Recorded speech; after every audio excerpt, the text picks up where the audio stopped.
Okay, we are live. I think we are live. Good to see you, peeps. Flat thumbs to all, and welcome back to a very epic, special Flat Earth British postage. Epic to see you guys. Very exciting. I'm a bit like at the moment, so just let me compose myself and get my shit together. Good to see you all waiting there. 80 odds of you. Thanks. Comms are absolutely fantastic. Right, now. See you now in Oslo there. Well, good to see you. Oh dear, oh dear, oh dear, oh dear. It was bad enough them letting somebody like me on YouTube, but you know, with the information flying around, and for a man that actually collects books on missing islands, what I'm going to present now is going to just solve all of that.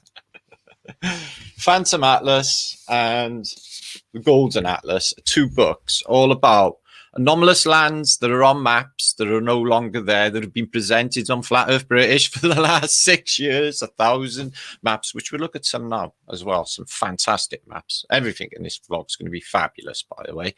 So what did you plan to do tonight with yourselves then before I turned up?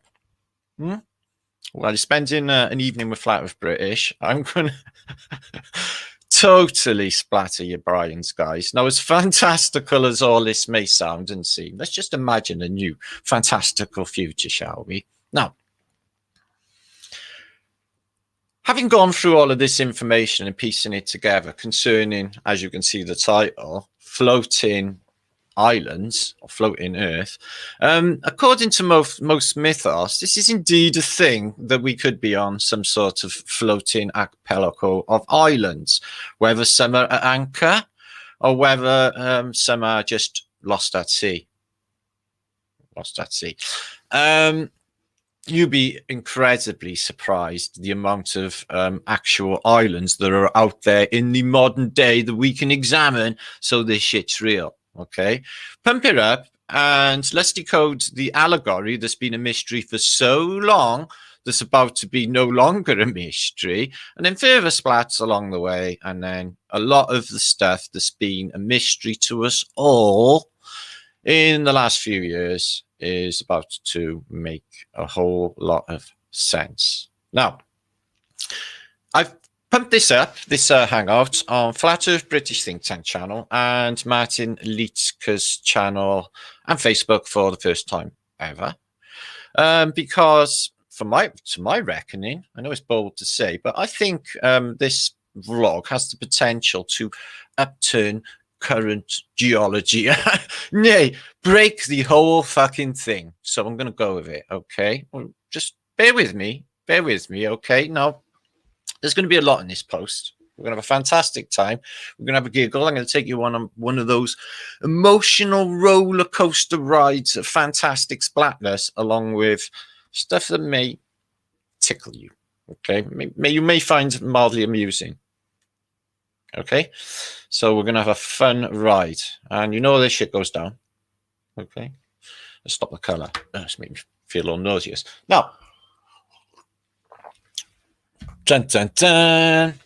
So, let me just compose myself. This is going to be fantastic. This is everything that I'm going to present in this. I got so much juice. Now, we did have a Saturday hangout, guys, and it was on the actual Flat Earth British Think Tank channel, just cause. What you all saying? I'll join you all now, Lindsay Ashcroft. Don't you dare show any jokes. I'm not sure if I can promise that. Lindsay, who's super married. Floating islands. So we're going to look into that, okay? Will oil be fucked? Will oil be fucked? Say that quicker. Will oil be fucked? Will oil be fucked? Will oil... Yes, exactly. Now, a lot of ancient civilizations, it's included in Homers Odyssey. It's included in Jason and the Argonauts. Floating islands as well. And the anomalous island of Delos in Phoenician Tales, which is a floating island which delivers Phoenicians. Now, a lot of this is starting to make sense, you know, are they out there somewhere on a floating fucking island? Are there loads of floating islands out there? Is there water all around us and these islands are shifting? Are we all shifting. Well, what about the shipwrecks? Well, no, they're only on shallow water. I mean, as far as the shelf, is all of this moving very, very slightly? Now, they do say in the official narrative that we're on floating as such, but they say on beds of magma, on hot stuff. Okay, is what they say. Teutonic movement, etc. So stop that, Rabbit. Very off-putting. So maybe it's a little bit of truths, okay, with that, and that we're actually floating on water. Now, we are on maritime law, and everything about this maritime that we're given right now that we're on, and every facet of this Phoenician watery wickedness system that we're in, okay, does sort of suggest that we might be on some sort of ship. Okay, now we're going to have a look into the allegory. We're going to have a look into all of it, and you'll be very, very surprised at what we found. So this stems from a document that was passed to me. Like I said, let documents like that in my sight. Okay, just going to do you so much damage out there.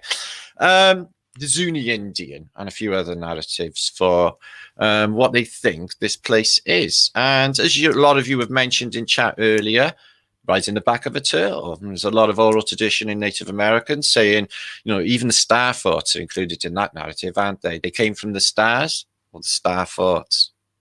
Think about this, guys. It's going to be weird, because every time I go through it, I get all shivery. I get all weird, because it is fantastic. Okay, ready for this? Okay, buckle in. Later on, we're going to do some thinking about the what we are. It is the shell that we've been looking into, actually our shell, our exoskeleton. We are ghosts in the shell. We're going to have a think about stuff like that. And I'm going to look into a favourite thing of mine, a favourite hobby that I do in my spare time, by watching YouTube videos. Now, I've been looking into dead rock stars. And like I said, I keep seeing puzzles and clues and dotting things together in an instant just lately.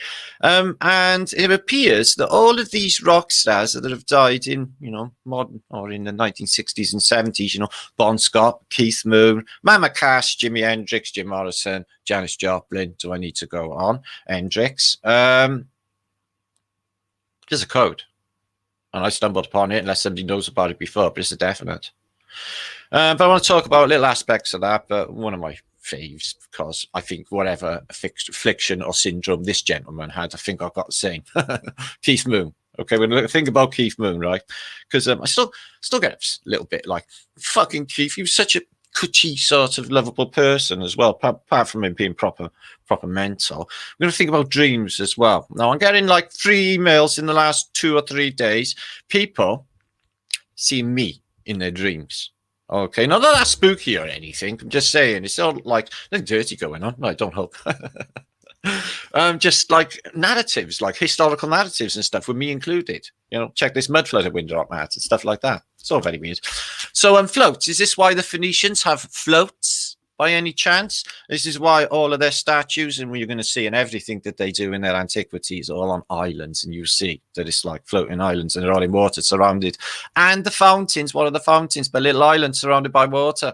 All of it is just stemming back to this idea, and all ancient cultures say that it's a thing. Okay, so that's what we're going to think about, and 1,000 things besides. We've got images of the day, getting up towards the end of the vlog. I will see what time aspects we got left, because I got everything from fantastic ceilings to free energy devices collected as well at Aether Tech for you to show you, and just so much. Okay, so fuck me, I'm already puffed out. I haven't even started yet. Anyway, big one universal much love, gratitude, and flat thumbage to the great FEB think tank ship crew. Okay, this rock's hard, guys, because we are really gonna fucking do some damage here, guys. Okay, this rock's hard. This is real. Yeah, I know. I didn't think you were gonna be doing this tonight, did you? Now, let me just give you a few shouts and see who's here. There's 461 of you just turned up. I'm on 2 channels, like I said, first time, but like I said, considering the juice, and there's 150 odd of you there in my think tank channel. Now, I'm going to zip back and forth channels, okay, so I can give you all shouts. So in the British think tank channel, I'm not sure if I can bring them up on the screen. Let me just see if any correspond. No, they don't. I've just got the Mountain League channel chat feed up, I'm afraid. So yeah, we got Barry Nelson, we got Mike James, we got Bernadette Morris, and we got Angela Baby Carson. Oh God, love her. And Brian Tucker, who's a fucker. I'm only joking, Brian. Nobody's ever said that to you before. Dave, who's my friend Knuckles, who I've just modded up because he's my bro. And he's a wise person indeed. And Sonia Testament. Oh, love Sonia Testament. Tom Stanley and Gary Feltonshire. Okay. And Alvy Kasia and Carlos Russo in the Great Flat Earth British Think Tank. We'll say hi to you all in Facebook as well. There's usually quite a few of you in there. And Teresa, my friends, Hippie Shake, we're all had enough, Martin. Indeed, indeed. You have been absolutely fantastic for all of this bullshittery. Honestly, you really, really have. Considering, like, you know, when you go out in the day, the weirdness and insanity you've got to deal with, you are like a breath of fresh air. All similar people together. See through it all. Like, it's so easy. It's hard to even fucking comprehend that they can't. It's like, what? The telly's bullying you guys. Don't watch it. It's just, it doesn't take a fucking genius to work this shit out, does it, guys? Wow, fuck me. Anyway, Carfan, hello to you. Carlos Russo, Old Tartarus, indeed.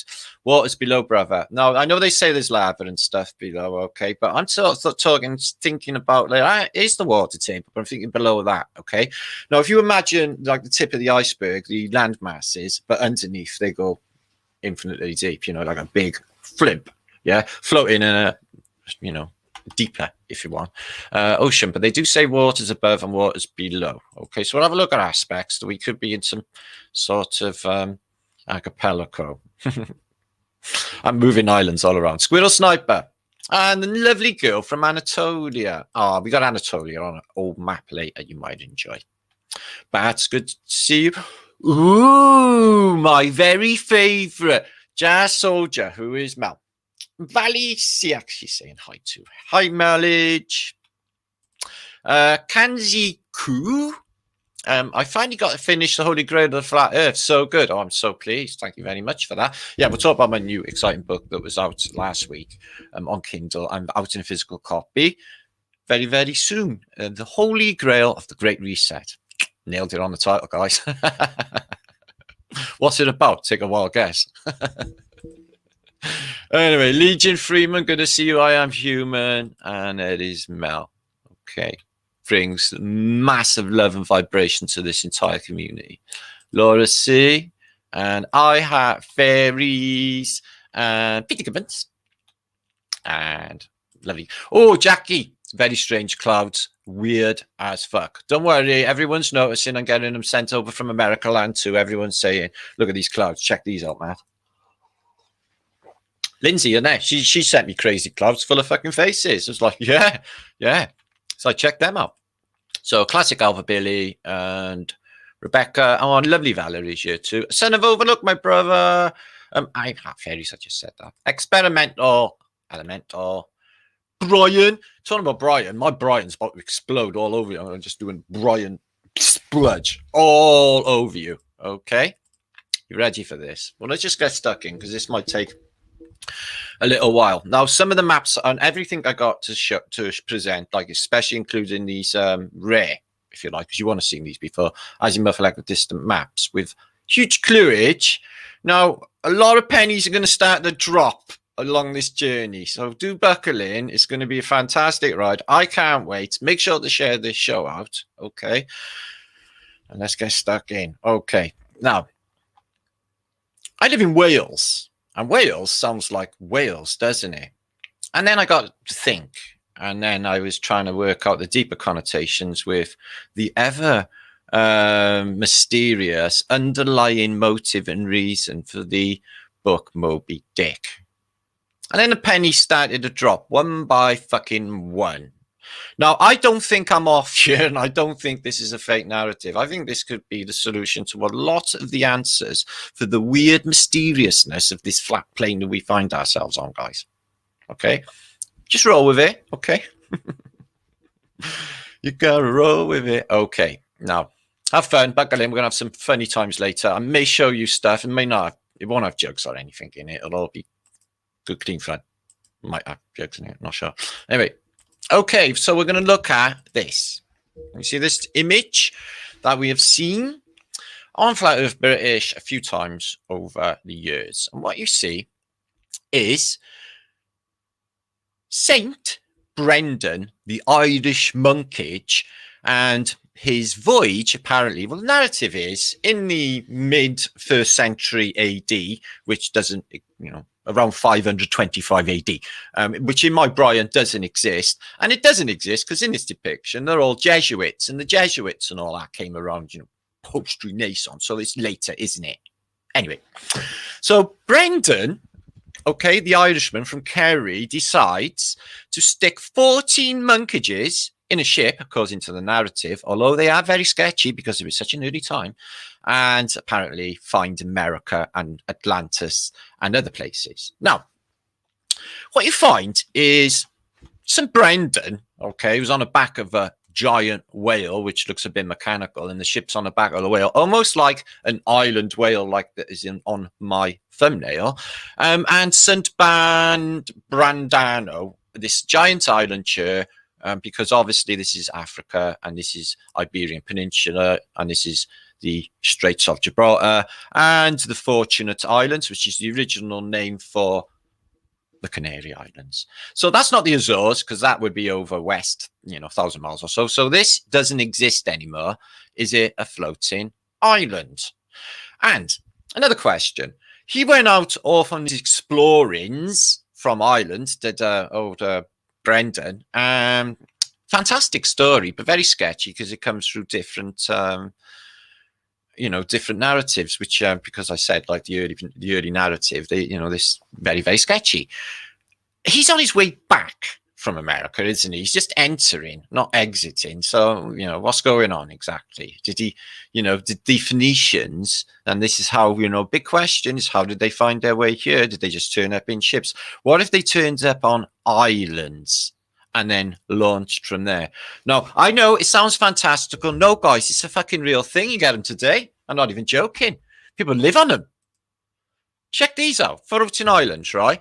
You get these just like they float on pumice. There's different circumstances to keep these things buoyant. And people literally farm on them. And, that this is one of the narratives of the old maps. You see these whales everywhere. And there have been a question. Okay. And the Phoenicians, if you look at their old, depictions, all of them now I'm seeing it because it didn't before. There's water all around, and they're on an island. They are on an island, and the fleet sails from the island. Got me thinking about Venice. You're never going to guess what, guys. Venice is regarded as a floating city. I shit you not. We'll take a look at it. And then we got all of the fountains in antiquity, the Phoenician fountains. And lo and behold, look what they're on. And it's all of them.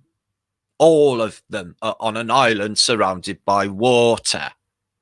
Coinky dink. So there's the narrative of riding the back of a turtle. Okay, now what if, these whales in this ancient time, maybe they're even out there now, are leviathans. So big, they have like ancient barnacles on them. What if they have like islands on the back of them, just like this turtle? But what if these turtles are infinitely big because they're from the Titan realm? And we're just like the Who living on the back of a turtle. Or something like this, maybe more realistic, but still floating and over water in domes separated. But then you think about the sun and the moon. Well, I think that the electromagnetics or the Four Angels mechanism would definitely keep them fluid and in motion over this plane. I'm saying that it moves really slow, okay? And some of it maybe don't. These things, they're all over the Indian Ocean. These are down by Maldives. And they move all over the place. Now, this answers the question in my Brian, is these islands that I've studied in these atlases, some of them in the South Pacific, they're there one journey, and the next journey, they're gone, they're missing, like Davis Island in the South Pacific. It's anomalous, it's gone missing. Maybe it never went missing. Maybe that fucker floated away. There he is. Okay. St. Brendan Mass, with his monks celebrate Mass on the back of a whale. Now, is that realistic that you could do that on the back of a whale in reality? It's not really, is it? Is it an island? Anyway, it's a nice little engraving. I still like it. And some of the medieval versions as well show you the sailors on the ship is actually on the back of some sort of serpent or animal or giant animal, even in the old narratives as well. Yeah, on the back of a whale, a ship in the medieval period. It's a thing. It's a thing to travel on the back of a whale. This one's got a fire coming out of it for some reason. Even plants or something. I don't know. Buoyancy. Nice one. Thank you, Marriage. And then you see these giant leviathans and people on the back, you know. Now, I really do think this is analogous for these islands. They named these. There's one called Bellarina and another one. They named these whales. I think these whales, and I live in Wales, okay, are some sort of moving islands. Maybe these are in Norway. I'll show you the live feed for these moving now in time lapse. They're fantastic. These in living on in Peru, high Peru, Lake Titicaca. They have an entire race of people which live on a floating city. This is above, and you can see all of these floating islands and islandlets, and they just move around. And there's the thumbnail, the idea of a leviathan with a possible civilization on the back. Now, there are narratives out there, guys, loads of them, to say this is a thing. And this era, you know, which we talk about with, you know, Venus, V-E-N, Venus, Venice, Phoenician. It's just too much, you know. And I'm thinking this shell, apart from, you know, the spiritual allegory for it, or supernatural, I think they're arriving on some sort of maybe vessel. In this case, it seems to be carried, you know, flipped around, but from an island, something maybe like that, you know. How would you even know? Have you seen an island from underwater? Well, yeah, they're just a big shelf and then there's a muddy flat or sandbar, isn't it? I mean, under the sandbar, guys. I mean, you know, maybe it's just above the inertia plane, 12 kilometers down. It doesn't even matter. The water is definitely below us and the water is definitely above us. And I think that we could be doing something like this. This would make so much sense of what I'm going to show you on the maps in a minute, guys. Especially, guys, think about it. Island California. Island California is a fucking floater, guys. I can show you now. It's mind blown. Check this out, right? This is on, this is in a fjord in Norway. And these islands just move around. So it's a thing, okay? And they are in bigger scale as well, big enough that you can have an entire town on them and community. I shit if you not. Who knew, guys? Who knew? Now, look at this picture. Let me just get rid of that. Now, imagine, the Zuni Indian, which I'm going to show you in an old document shortly, say that there's water all around, okay, and shifting land. And that we are in some sort of archipelago in the middle, you know, Asia, Americas. Although we're not in this plane long enough to see it move around, we can see it on the transition in the maps. And that makes a fuckload of sense, as I'm going to show you, okay? They say, oh, India just shot up and smacked into the Himalayas, into the sub-Asian continent, driving up the Himalayas, and it's, you know, and it's going into the sub-Asian continent further and further, pushing up the Himalayas ever further on a daily basis. So they say. Have we got any evidence for this? No. Now think about Island California. If that's an island, and what's it connected with? The San Andreas Trench, where it connected, and underneath there is what? Magma? Or water? I'm fucking telling you. I think this is what's going on. Now, this blew my mind. This blew my Brian when I've read this. Floating Islands, an activity book. You wouldn't even believe how many of there are out there. It's fantastical. And I didn't even know until this week. So I just feel like, wow, I'm fucking so grateful to learn in this community. Thank you all. And thank everybody who shares. Does the land underneath an island go all the way down? It's a very good question. Could I swim underneath an island? What creatures could live in the gap between the bottom of the island and the seabed? Isn't that interesting? So islands don't float, they say 10. So they give you the argument and they give you the counter argument in this book, but the pro argument just really outweighs the negative argument, which has to be put in because it's a book. Ships float, okay. Archimedes' law, though not identified it as such. Isn't that interesting? So it's an Archimedes' law, but they don't identify it as such. Icebergs float. They're made of fresh water. Not that I can verify this, but isn't that interesting? Pumice floats. Oh, really? No, that is fucking interesting. Example of floating islands here. There's one in Ohio, one in Sweden and a lake there. Titicaca in Peru, as I just said. That's interesting. Considering just down the road from Lake Titicaca is Pumapunku. And Pumapunku is said to have been wrecked by a tsunami from Titicaca. And Titicaca happens to have floating cities. Fuck me. Lament. Regarding the teaching of geography in Britain. Anyway. So. Ow. The majority found the question to be silly. A smaller group identified floating objects that might or might not be considered as islands, yet smaller groups was aware of naturally flowing islands. Okay, I'll just run on a little bit because this is just the introduction. And I will show you. The Zuni are absolutely fascinating. So, excuse me. So the Zuni cosmology is very fragmentary. So they say the Earth is circular and it is surrounded on all sides with water, a kind of floating island. The supporting ocean is connected by underground channels with lakes and streams in the Pablo territory, which thus becomes something more than mere collecting places of surface water. Oh dear, oh dear, oh dear.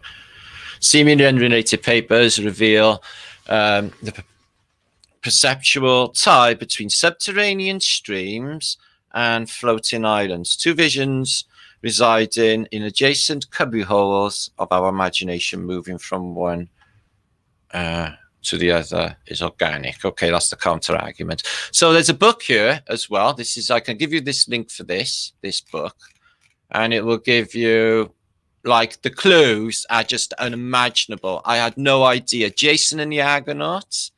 Yeah, this is a Daily Magazine front cover, floating islands, the old Phoenician thing. But when you get into it, check this out. Alberta. I thought this was interesting. Wales, as in like Wales, where I live, in the interior of Alaska. CN French and PD Moore, deforestation, cannabis cultivation. So they got a floating island somewhere in the middle of Alaska. Okay. It's called Central Wales, and they're growing, they deforested and they're growing cannabis on the island. Isn't that interesting? So there's one in swamp in Uganda, Louisiana, Lake Victoria got a big floating island, apparently. Australia got one in the Billabong Northern Territory. Tasmania got one, and Hawaii supporting the weight of grazing cattle, because I guess it's on pumice, and Mississippi Delta supporting the weight of large animals. Isn't that interesting, the Mississippi Delta?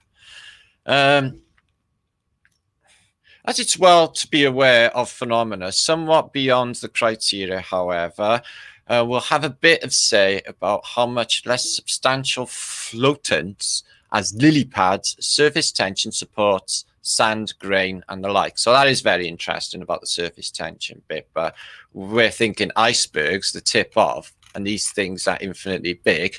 So check it out. It's in the book of Herodotus. So who's mentioned it? All of them. Ancient mythology reflects what was once believed to be real. Oh, isn't that interesting? And we in this community think that anything mythos actually is real. So ancient mythos said this was a thing. I think it's a thing. Great tempests, hideous monsters, and distant kingdoms of untold riches were as real to the Egyptians, Greeks, and Romans as atoms and supernovas are today. Well, that bit's bullshit, but they chucked that in because it's them. You can see through that, don't worry. That floating islands are mere element of classical mythology. Tell us that the ancients believed such islands existed. I'll go a step further. The whole fucking realm. Now, wouldn't it make so much sense of the maps and everything that we're in confusion about? Yeah, guys, think about it. Think about it. It's making so much fucking sense right now. It will be obvious for a survey of foregoing passengers that float islands, yeah, maybe just island hop, as such made deep impression on the Greeks and Romans. So that, hang on, let me just stop there. There's a mystery to where did the Greeks come from and who were they? You know, who were the Hebrews and they disappeared, and who were the Romans? You know, who came from, you know, the Etruscans, and who were the Etruscans, and who were the Phoenicians, and the mysteries of all of these ancient civilizations. Where do they all arrive from? Maybe answered in this very vlog, I'm thinking. Anyway, Romans, and like we're almost always regarded as naive feelings of awe and veneration. Such phenomena attach themselves readily to the cult of a local deity, often a lake goddess. Isn't that interesting? So, yeah, in the book of Herodotus is a commentary on a floating island, which I don't think is myth. It's called Cheminisis. Okay. And I guess this is where it's been traced. What other floating maps? Floating islands. Look at this, Apollo. And they send Apollo apparently to the moon. It's a coinky dink, isn't it? So, yeah, there's another one in here of the book of Herodotus, the Abyssinians as well. The island show in Genoese world map here is a floater as well. I have that map, that very map. Okay. And the Theatre Morburis Terrium, which is a classic famous map which we've been looking at for years, also has floating land masses. And I'm thinking about, what about them people who arrived in China? Well, maybe Formosa.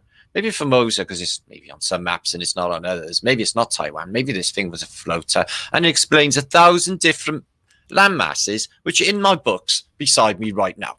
So there you are. Delos was another, basically, floating islands, which is really included through Greek mythology.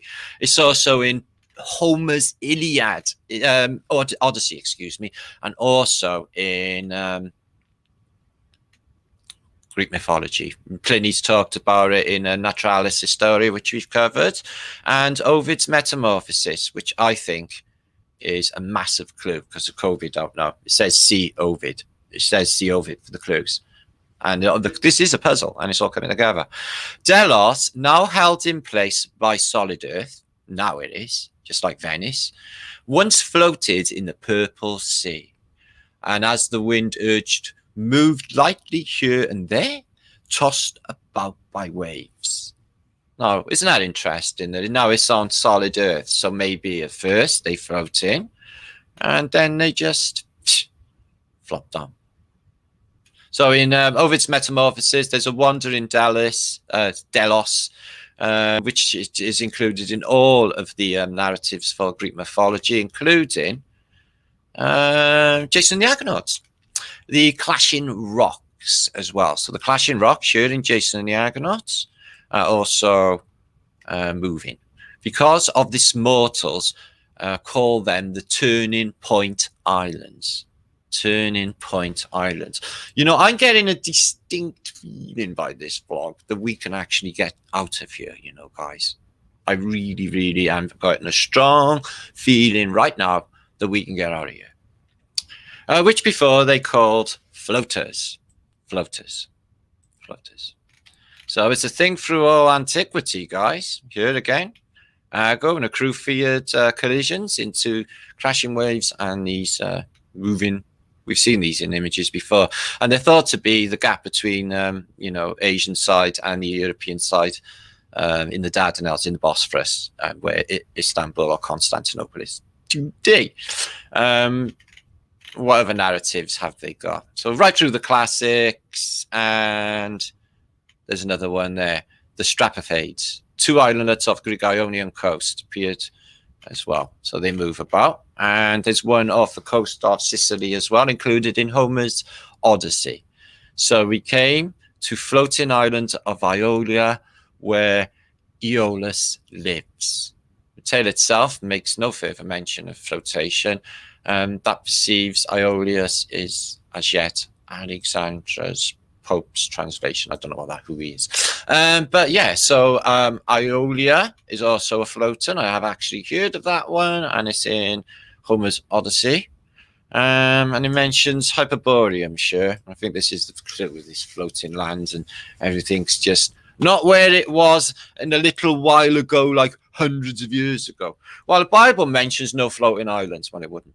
Odyssey's crew boards and sits down. Okay, and in Mark the Bible, Jesus boards and sits down. Ooh. In Odyssey, on a floating island, Odyssey tells stories to Aeolus. On a floating boat, Jesus tells his stories to the crowds. In Odyssey, after a month, Odyssey takes his leave and sails with 12 ships. Well, from the island, yes. Wow, the floating island, yes. Wow. Jesus is in a very sort of nautical theme in a lot of this, I'm just noticing. When it is late, Jesus takes his leave and sails. Other boats were with him. Did you know? Right, back to Homer's Odyssey. Odyssey sleeps. Jesus has a kip. The crew, the greedy crew, opens a sack of winds and creates a sack of winds and creates a storm. I don't know what that is. All winds rush out. A storm arises, and that was a great gale of wind. Anyway, the crew groans, fucking wind, and the disciples are helped and afraid. So Jesus like butters them up. So Odyssey awakens and gives hope. Oh, cool. Jesus awakens and stills the storm because it's Jesus, yo. Do that. He make it in the first place. Odyssey complains to his crew's folly. You made this happen. Doing voodoo and opening the wind sack, whatever that is, sounds like a weapon. Jesus rebukes his disciples for the lack of faith. Oh, ye of little faith, yo. I'm a son of God.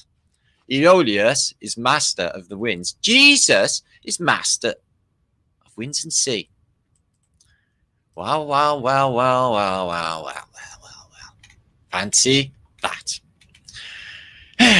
Anyway, so there's another one here, the Pillars of Hercules, which have been shown, and I've seen them now because they're on architecture, Phoenician architecture, and now I know what they are, and they're showing there on a old coin. Ambrosian, an olive tree. Ambrosia, who makes lovely rice pudding, by the way, if you like rice pudding. So, Britannia after the Romans as well. There's a narrative there, 5th century, and the Dionysici. So that's to do with Dionysus, or Dionysus, which is in fact Bacchus. So a sea chariot, the first vessel that ever sailed. Then he bade them to navigate in all directions until they arrived at the predestined place, where two rocks sail about wandering unstable in the sea. So more floating rockage. And it includes the Phoenicians. They were next commanded to catch the eagle and sacrifice him to Neptune. And then the floating rocks would become fixed and stable. So if they'd done a sacrifice, the rocks would become fixed and stable. And furnish the site for the city of Tyre. That's the Phoenician city of Tyre. And there's the Phoenicians here, included into Herodotus. But we don't know too much about Herodotus. There's only a couple of things. But, you know, it's a little bit of juicy info about the Phoenicians, and there ain't much in the world, is there?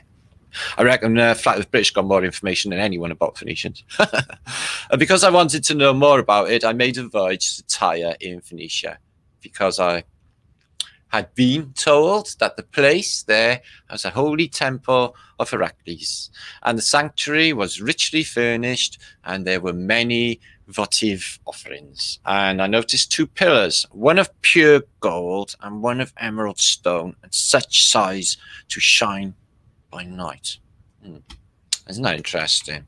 The Masonic pillars in ancient Phoenicia. So yeah, there's a narrative for Columbus as well to do with Sargasso Sea and more floating islands. So this is an entire book. Now I'm not going to be able, I'm on page 19. Okay, guys. And there's 1,216 pages of narrative for floating islands. We getting any convinced, any of us? Check this out. The Hebrews. Likewise, influenced by both environment and surrounding culture, envisioned a cosmology sustained at least in part by water. This is a pictorial representation. Oh dear, oh dear, oh dear, oh dear. So maybe this does float around in some sort of ocean and then does come fixed. Yeah, the pillars of creation, God's footstool. Any of this ringing true now, guys? So in Christianity, Islam draw a common cultural well. The water before Earth's creation sequence is common to the three. Isn't that very interesting? And all flat earthage. Obviously, there's no fucking ball included at all. Anyway, so summary: we visited the Egyptians' floating islands, Delos, birthplace of a god, the god Delios, and the Rolling Stones share adjacent Argonauts and Stedopades, and kindly resemble the Symphloglads, whatever they are. Euryalus, footsteps of Odyssey, and Ambrosia as well, and that came out of Plato. So, holy shitskins, guys. Holy shitskins. 2,000 pages of argument. Faroe Islands. God, this is just going to blow my brain off, but obviously I can't spend all day just reading through this. So I'm going to link it up. We'll cover if there's any more massive... Look at this. Wandering from one place on the surface of the ocean, the wide lake that surrounds it, and on the ninth wave, something billows sail it, and with speed, it removes them before them. I don't know what that is. Anyway, let's move on. So yeah, that's fucking mind-blowing, and there's a lot of it, isn't there? Like, a lot. All say the same. So, floating islands. Okay, just have a look here. So, there's 6 most famous floating islands in history, they say, and this is a pretty good one. I like that one. The idea of floating islands and floating cities isn't a new one. In fact, humans have been talking about distant lands and floating civilizations since time immemorial. I wish I'd known about that. And even showed up some of today's best known myths from the ancient world. So, Aeolia, there it is. So imagine lands like that underneath, guys, or the continents. You know, just think bigger. Think bigger on everything, in fact. Excuse me. Yeah, make sure to please share this out on a lovely wintry May night. So there are Cyclops' home in Odyssey as well. Cyclops lives there.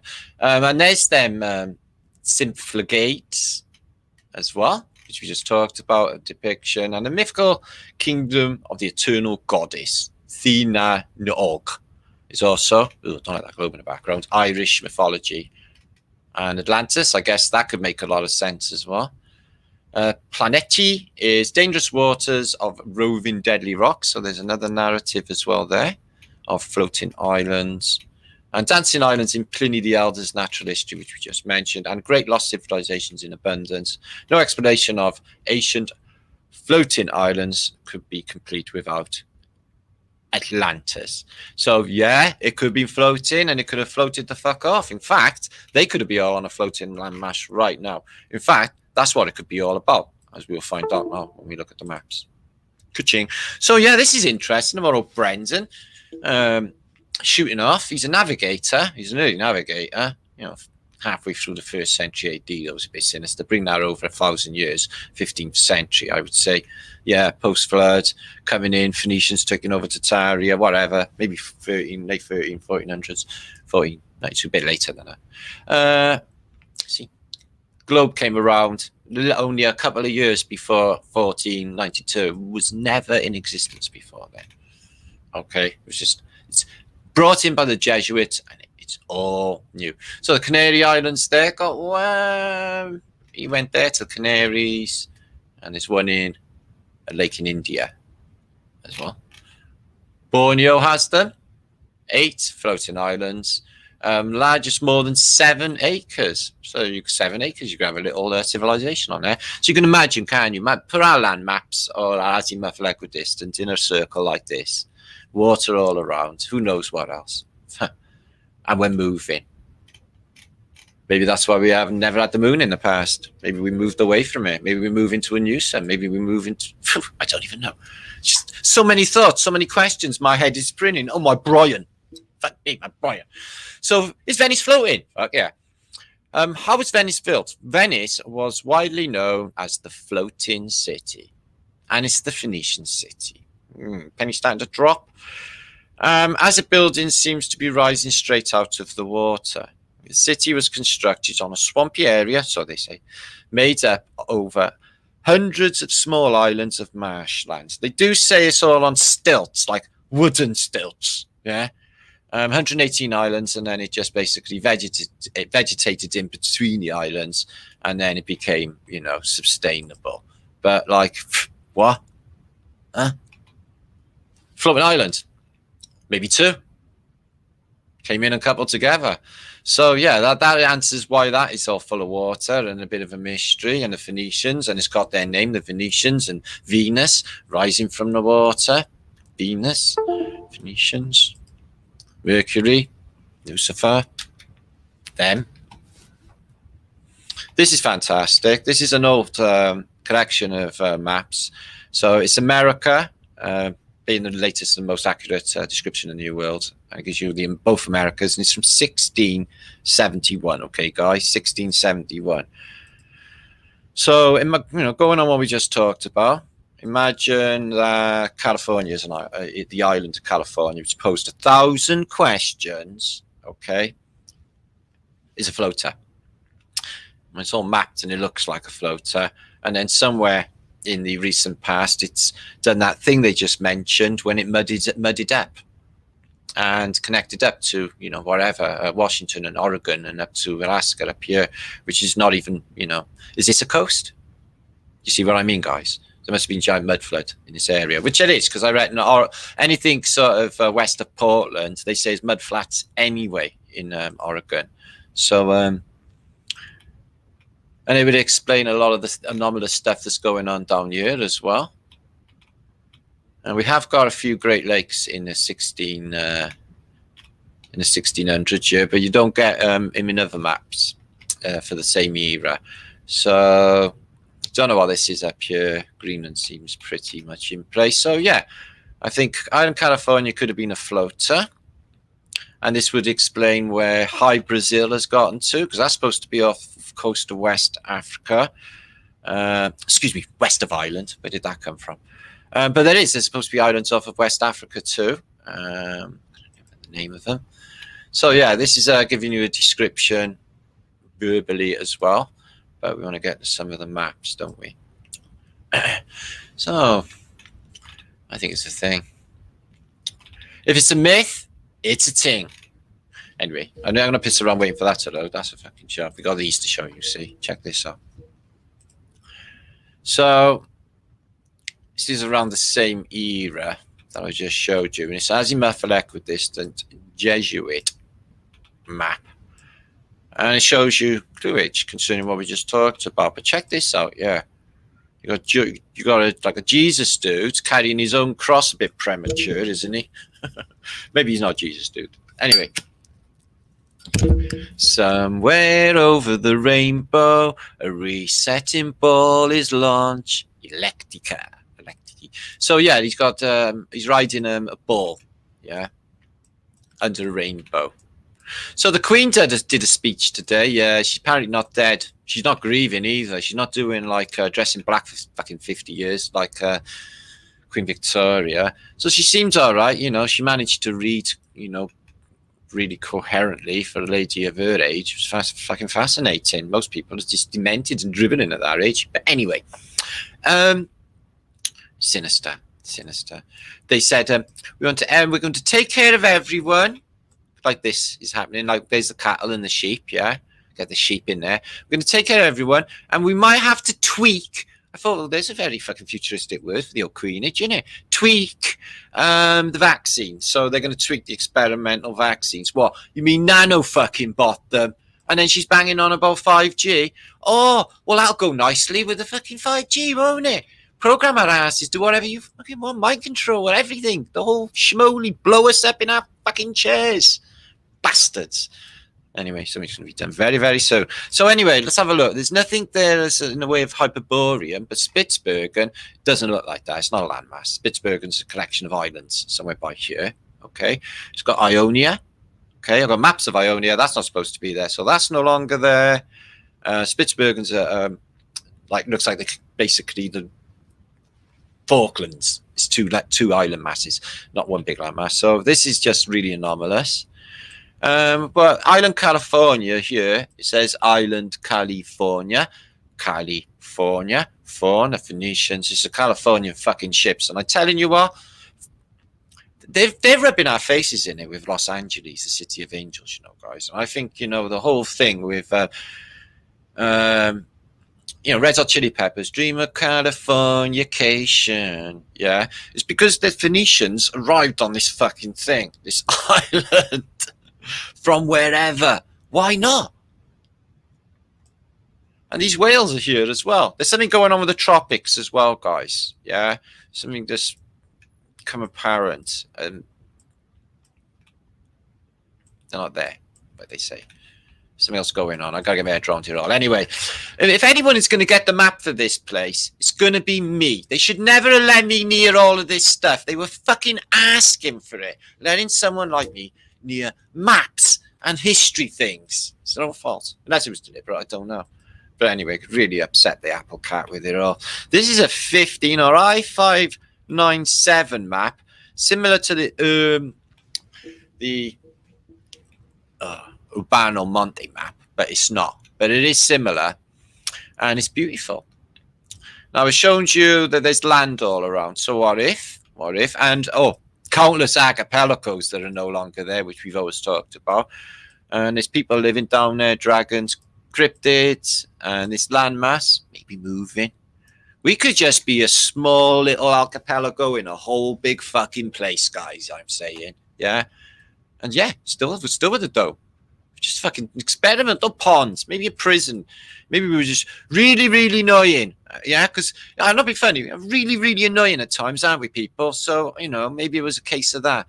It's like, let's get them somewhere where we can just make these fuckers behave. Let's brainwash them senselessly so they will toe the line. It is like a Borstal year. It's like a naughty school, yeah? It's like, you can't be yourself. You have to be the way the Phoenicians want you. Greedy, capitalistic, evil. Look at this. All of this, see, this is all not there. There's Britain, see, Britain Island upside down. Greenland. And there's this continent in the middle, which could well be there now, I'm thinking. If all of this is drifting, or are we at anchor? Because they say we're lost at sea. And I'm thinking that maybe we've been at anchor for a while. Maybe for too long. Maybe we're setting sail again. Oh, I like that thought. But yeah, all the way around, just like the Urbano Monte map. Creatures, cryptids, and then you get the mermen coming out, always with the mermen and the Phoenicians, and then whales. Does that make a lot of sense to me, this now? Mysteries that I have been bugging myself about for the longest time. I can link this map up to you, all these maps, guys. They're all fab, as you can see. And I will be coming back in chat and catching up with a few of you now in a minute. Please share this out, guys. Let's get some people over. Got first ever Flat Earth British think tank and Flat Earth British Matt Leaker channel vlogage. So I don't know who's in chat. I'll catch up with you all now in a minute. See who's there. So here's another azimuth equidistance projection. Something going on with New Holland, which is the weirdest projected. There's New Zealand. They just got the coast of it there. Don't know what islands they are. The Samoas, maybe. Really big though. Australia's looking a bit weird, isn't it? So it's a nice little narrative to go with this as well, but I don't speak the lingo. Not that I have the time to spend translating stuff. And at this stage, it's connected. So crashing in, mud floods, technology could do it probably, fasces, melt that shit all over our coast. And we're docked. They'll all flow underneath us, and we're there. We've moved in. Ka-ching. Fuck yeah. Why not? Who knows how big these things can get? Look like they can get big enough to me, and they may be massive floating around outside there. This is a missing land. There's land out there we've been saying for the longest time. Why can't they find it? Where is it? I don't know. It's out here somewhere floating the fucking round. Could be the size of this. Yeah, could be what it's all about. So let's have a look at South America. Okay, let's mosey on up. A lot happening in the Atlantic. The Azores are in place. And okay, so in Oregon, that's not there, is it? So yeah, north of California Peninsula, where Washington State is a giant lake, which we witnessed many times, haven't we? An island like on its own, giant island, and then a sort of peninsula, or excuse me, an island, watery inlet on the other side. So island comes crashing in.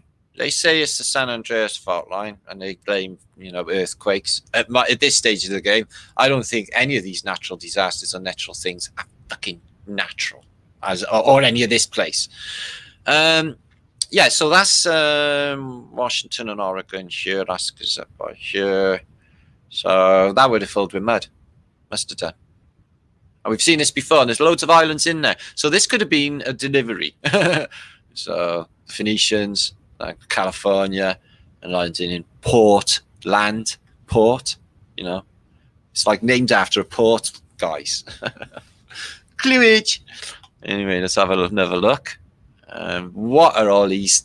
Is that the Great Lakes? 1, 2, 3 there. Some over there, don't know. It's difficult to determine. So how do we link to Asia? Almost there, except for that. And that is that a road? I don't know. Difficult to say. If it was, there's a road in the ancient times going over. Is it? Wow. What if they were driving or just commuting? They had to be commuting from Tartaria straight into America, guys. Yeah. Whoa, juicy. So yeah, like in the South Pacific, there's loads of these islands. They just go missing. Like I say, I got books full of them, and then they turn up later, or not. And I reckon it's because they're floaters. The new thing, floaters. And here's another nice little one. I hate them cookies. Okay. And this is another azimuth for equidistant. Spun around a bit, but that is how it's supposed to look. So that was that giant inland lake right by here where all this mess of islands is, guys, here. Just south of Alaska. Oh, isn't that interesting? Indeed. So you don't get any place names. I got a map on my wall, right, guys, and they've named everywhere in the world except for anywhere on France. They've completely left it out. I thought, oh, this is definitely a British Empire picture. So we're going to talk about them next, but I'm going to come back for a second. Well, what do you think? There's a lot more of it than I thought. Blew my head off. I had no idea about any of it. Who knew? But it makes sense concerning, you know, the Phoenicians, the water, you know, arrivals. Where'd they come from, guys?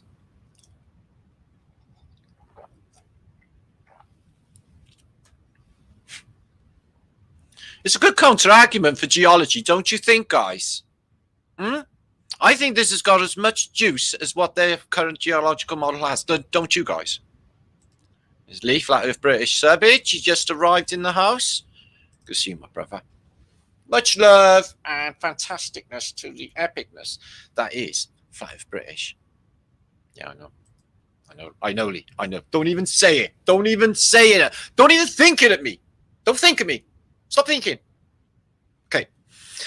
Simon's Crest. Good to see you. Okay, in the center, yes, they positioned part of our soul and head pineal gland. Okay, that's part of it. Chrissy Fasalis is here. Good to see you, my brother. Wow. Yeah, nice juicy map. Say, guys, I linked that map. Naomi's here. Took a trip last week to the coast of Astoria, Cannon Beach. That's interesting. Well, in LA, there's actually Venice Beach, isn't there? And that's Venice. And I posted about it on my Tatarian channel maybe 3-4 years ago about the Venice. There was in Venice. They had canals, beautiful, absolutely beautiful. And it looked like Venice. And they got rid of it. There's only a few canals there left. but it was absolutely fantastic before, you know, it got run down and started stinking of piss everywhere. No offense, like, but it is. So, FEB forever. Yay! Fantasticness forever. Lydia. See you. Good to see you, sweetness. Leisure. So, talking about love, the love has been fantastic. It's just pouring in. It's just like, oh my shit, this is like the best fucking thing ever. Hydrate, yes, thank you. We'll do coconut water, Russian friendage.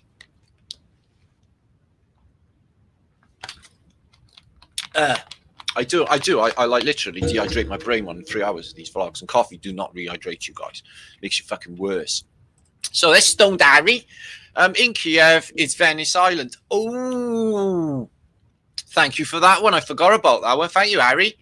That goes here. Martin, if you dig down, you get water. And if you go up, you get water at above, so below. Yeah, you hit the water table.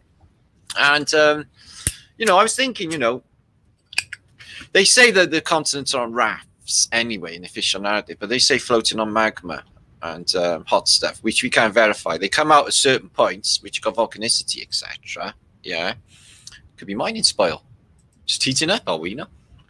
So Hyperborea is in North of Greenland. No one allowed there. I would say so as well. Yeah, it's probably where they filmed that Mars bullshittery. Well, definitely. Stan, good to see you. Venice Beach is a shithole and a war zone for homeless people. That's what I got told, Stan. So it was a war zone. Jeffrey Griffin, has anyone seen Michael Hunt? Don't know who that is, mate. But I tell you, I know a word that rhymes with his name. Lindsay, 3 foot deep canals. So I reckon the canals, the water systems. Think about all this, guys. Put it together in your brain. Isn't this making a shitload of sense? What is with me? Nora. Who's news from? Nora, good to see you. And see Rob. 7 miles is the deepest they have ever dug. Well, it's about 8 miles, 12 kilometers. So it's 12 kilometers up, 12 kilometers down, yeah? And then they said that it was, you know, it's funny because my friend Mel in chat, she knows a coal miner, and he told her a mile or 2 down, they hit seawater. Did you not? Oh, fuck. Now, that's that bit of the puzzle just falling into place. All these little clues along the way, and they don't make shit sense until later on, guys. You know what I mean? Blue Sky, good to see you. Naomi, good to see you. Boria, it says marriage. DMT, Roy states DMT. Yeah, knock yourself out, mate. Don't literally. if you feel like having a psychedelic experience, watching Martin, oh, trippy colours. Yeah, check that out. I tripped out on Venice Beach in '92. Wow. Dragon Sage, you get on my nerves. Don't make me gel, mate. Don't make me gel. Yeah, where Jim Morrison used to do all his acid, is it? I bet it's all shit anyway nowadays. Anyway, Sherry, good to see you. Magus, good to see you. Ben, Bernadette's good to see you. I like that name, Bernadette. I said that before. Legion, yeah, good. Opal Shelby. Oi, oi, are you changing Thursdays now? No. I just don't know what I'm doing. It's whatever the mood takes me. Don't even worry about it, all right? I'll be back on Saturday anyway. Oh, my God, Time Bandits. This sounds familiar. Oh, my God, he had... Oh, fuck me. He's in Time Bandits as well. He was an island. He was a bloke. Oh, fucking hell. Oh, I get so excited. Truthtainment. More water goes under rock than in oceans. So they say more. There's more fresh water locked in the mountain than there is in the oceans. They're nuts, though, aren't they? They make all shit up with no proof whatsoever. What they need to do is go on flat with British, yeah, get some fucking things put together. Blunt. Yeah, I looked into Blunt. I got books about Blunt. She went walking across Antarctica and left a note saying, I've just seen the dome. That's what she said. Maybe I'll present that book to you and I'll read that out to you. Moonbeam says, they say that the name Venezuela is because of the houses built on stilts in the water. Thank you for that, Moonbeam. Again, another fucking puzzle piece. Laura, magnetic fields could make the land... Ooh, no, I never thought about declination. This is why I love the think tank. See, I can't do all this on my own. Wow, guys. Yeah, what about the declination determining the way that they go?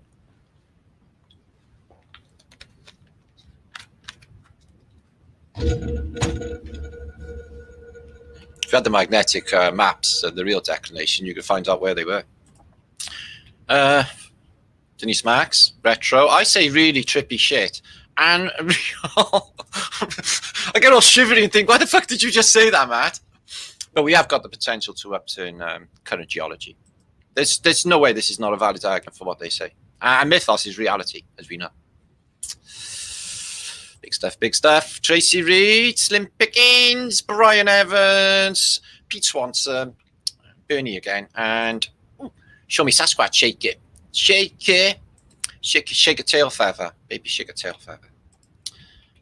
Right, do it, dance. Elvis movement was banned from TV.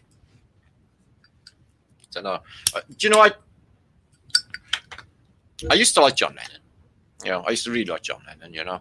Yeah, but I changed so much now that I fucking can't stand John Lennon. Yeah, he's not even on my top 10 dead pop stars lists. He's not. No, that's how much I've changed, guys. Because he was like a clickety clacker, wasn't he? Yeah, he's probably a baby murderer or something. Yeah, he still disowned fucking Satan, whatever. A little bits of truth in with a load of bullshit. I bet between the Rolling Stones and the Beatles, they killed millions of fucking people. Yeah, and as for while I'm at it, yeah, Keith Moon. Yeah, do you know who's responsible for his murder? The fucking Who are responsible for his murder. They should never have given a man so like that fucking job in one of the biggest supergroups on earth with the way he was. That was cruel. And you all watched him destroy himself when he was nice. Bastards there.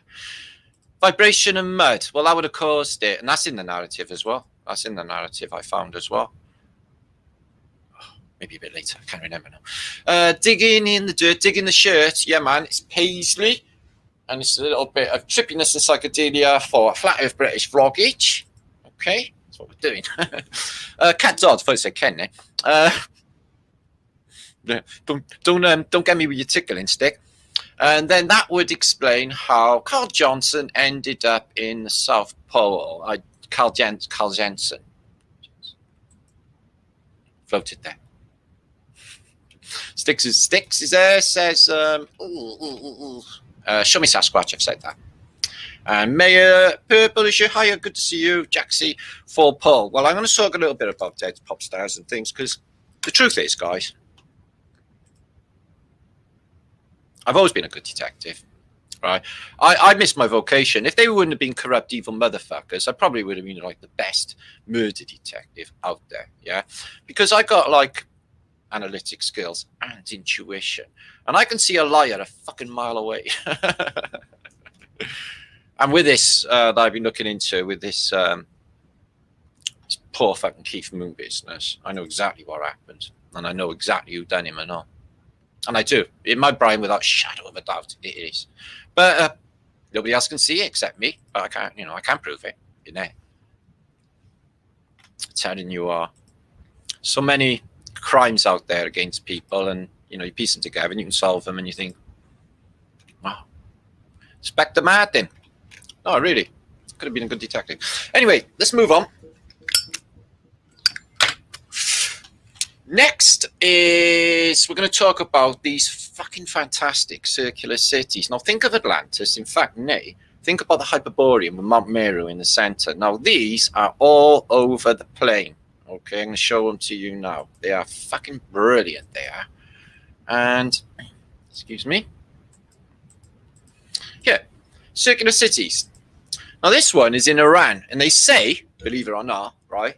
It's only recently been discovered in 1983, I think it was, and it is said to be the oldest, or one of the oldest cities on Earth ever found. Look what it got in the middle. Now, I'd like to bet my bottom dollar that that's a magnetic mountain. It's like really dark black colour, guys. In fact, this one looks like it's got an acute edge. In fact, that one looks like it might be a pyramid. But this looks, like the Atlantis set out, and it's a perfect circle. And you can sort of, from this village here, get the sort of scale what we're talking about here. This thing is fucking massive. I'm just laughing at you, Mel. Circular cities. So they are all over the place. Ancient circular cities. What could they mean? Well, people point towards, I guess, Atlantis, as they would. So circular plan for a city is not an ideal idea. Why?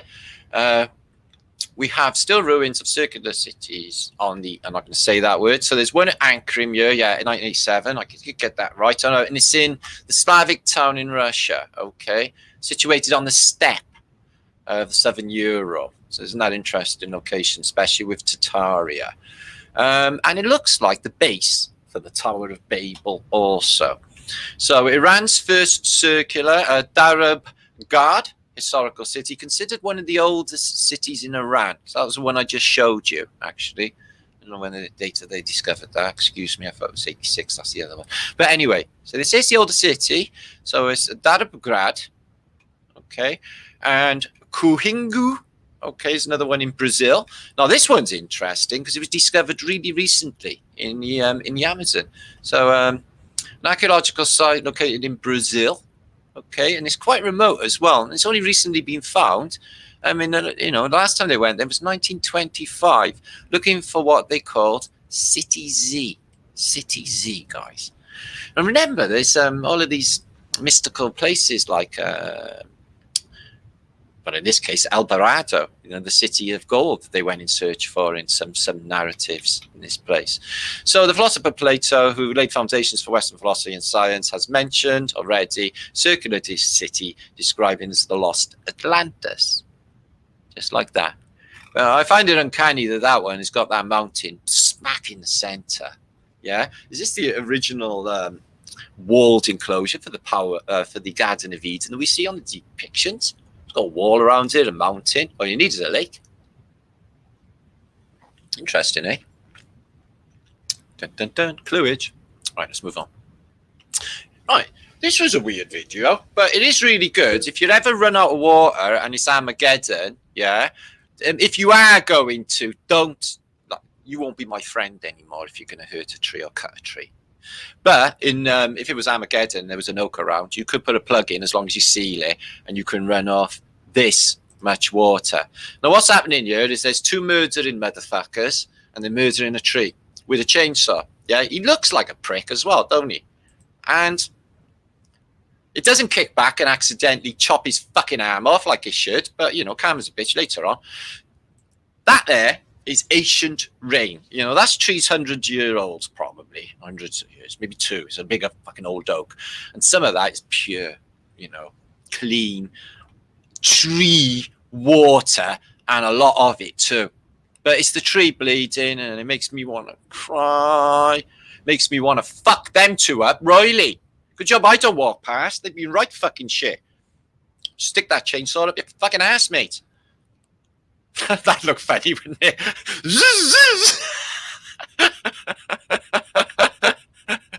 Anyway, I can't watch no more of that murder. It's fucking upsetting my Brian. Bastards.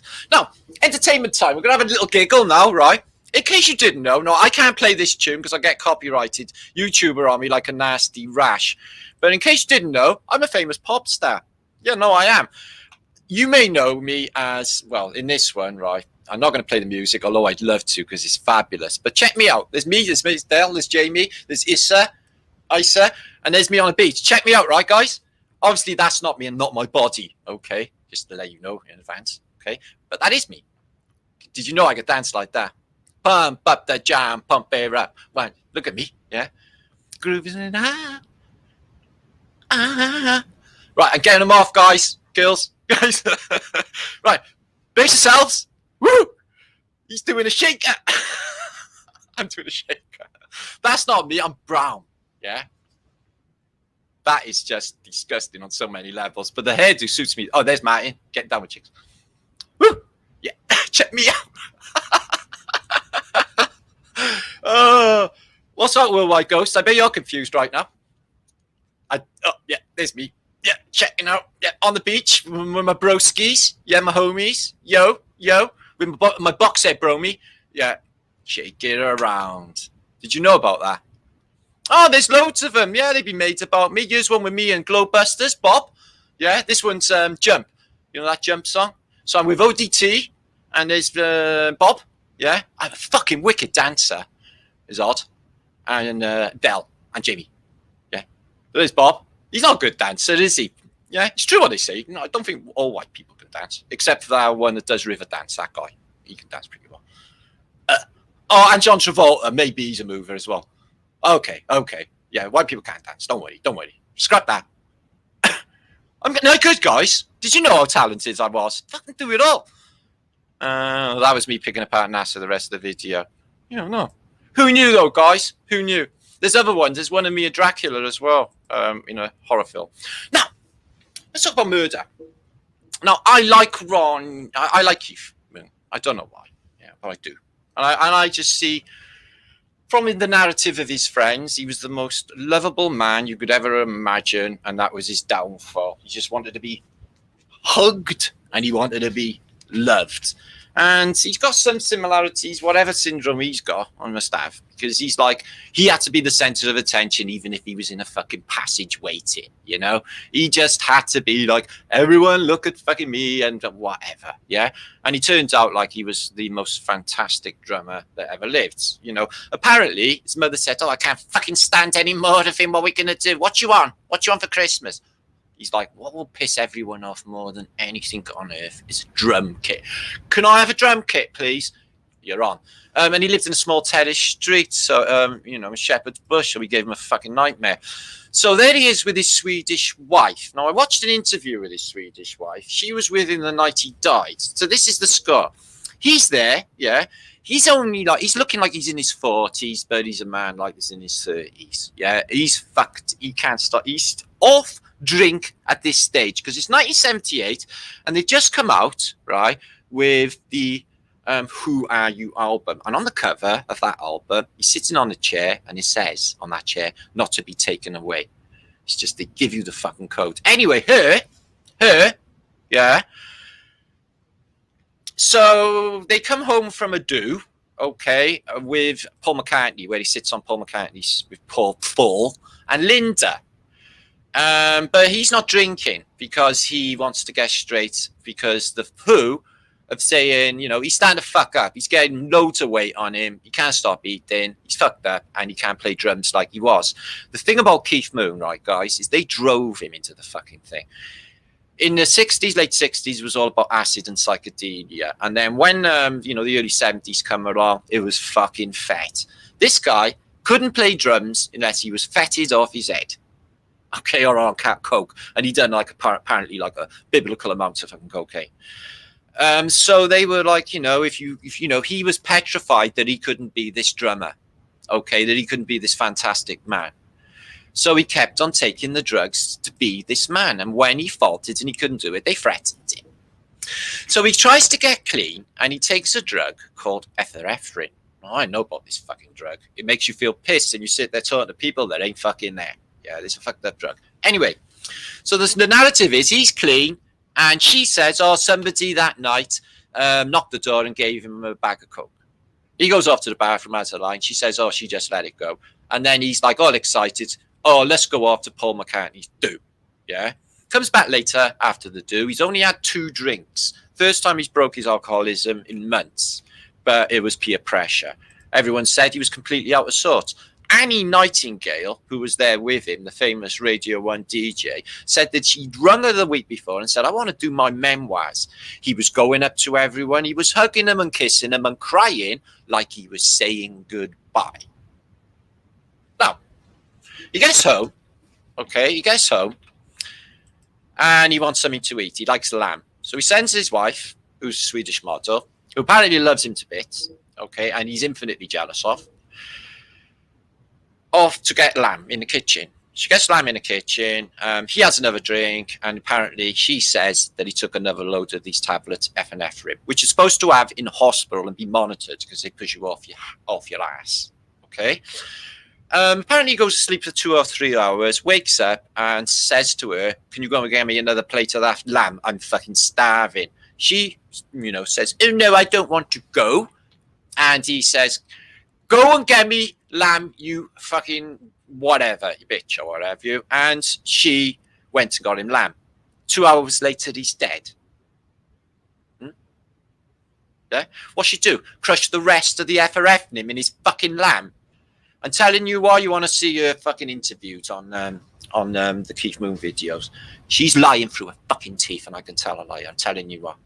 So it was either the Who had all chipped in to get rid of him because he was a fucking liability, or that one rings true, or it was something to do with her having an affair with somebody, and they wanted to get rid of him because he was a liability. They started to call him Moon the Loon in the newspapers. He got married early on in his career to this lady. Yeah, she loved him infinitely, and a little daughter called Daniela. And she's around today. She's a looker. They interviewed her, and he left at 7. Now you can see that he's not cut out for fucking family. Every single family photo, yeah, he looks that unhappy because he's in the biggest rock band in the world. Yeah, he wants to go off and be Keith fucking Moon, who is like beyond legend. He turns up and he puts the red carpet out for him. He hangs around with Alice Cooper, is one of his mates, and the drummer from the Faces, who replaced him as the Who drummer. And I find it uncanny the Who's drummer today is also Starkey, who's Ringo Starr's son. It's all tying in with these guys. So I noticed something. He died in a flat that previously belonged to Mama Cass. Mama Cass had a heart attack in this flat, and he had a heart attack in exactly the same flat. Is a little bit too much quinky dink for my Brian. So Bon Scott, Keith Moon, Mama Cass, Jimi Hendrix, Jim Morrison, Janis Joplin, John Lennon. I could just go on and write their names down, guys. Have a look at their surnames. Have a look at their names. Freddie Mercury, Red Mercury. I'm telling you what, they've laid a code in all the dead fucking rock stars' names. I don't know whether it's anagrams. I haven't had time, but I'm telling you what, I can fucking see it. I'll fucking break it. Tell you what's going on. Here they are, live at Reading. I don't want to play it, but they were to my Brian, fantastic. And Keith, brought out a new thing that nobody done before except for this old jazz drummer, which was absolutely fantastic. Animal drumming, where he'd break the drum kit. Yeah. So that was one of the greatest gigs they ever done. That was just like Jimi Hendrix at Woodstock. This was the Who's moment. 600,000 people at the Isle of Wight festival. It used to be like that when I was a kid. There used to be that many going to festivals, like 500,000. It's fucking fantastic. You never believe it, guys. Back in the day, Glastonbury and fucking Neb and all of them. Fucking brilliant. Look at it. So yeah, Ronnie Wood, there he is. Oh, why do I keep saying Ronnie fucking Wood? Keep moving. Ronnie Wood's still lingering, and he's somewhere. So there you are. People try to bring me down, talking about my generation. So there he is, whizzing off his fucking tits, playing the best drums that ever were. But they kept on making him do it. I think it's sad, and I kind of like him. Anyway, that's just me. Onward. Right. Bookage, in case you didn't know, okay, and last week on Kindle was the release of Holy Grail, The Great Reset, part 1 questions, okay? And you can have a little read up. And now if you want to catch up on, have a read up of this, I will link it in the chat right now in a minute. And also the physical copy, which a lot of you want, will be out within the next few weeks. And I will be doing a competition where some of you can actually win. Okay, you excited about this? A signed copy, which I will send to you wherever you are in this plane. Okay, now more usage. I've got so much to show you. It is unbelievable. Let's have a look at some Aether Tech. Now, this is Vajra Tech, but this one's the Lotus.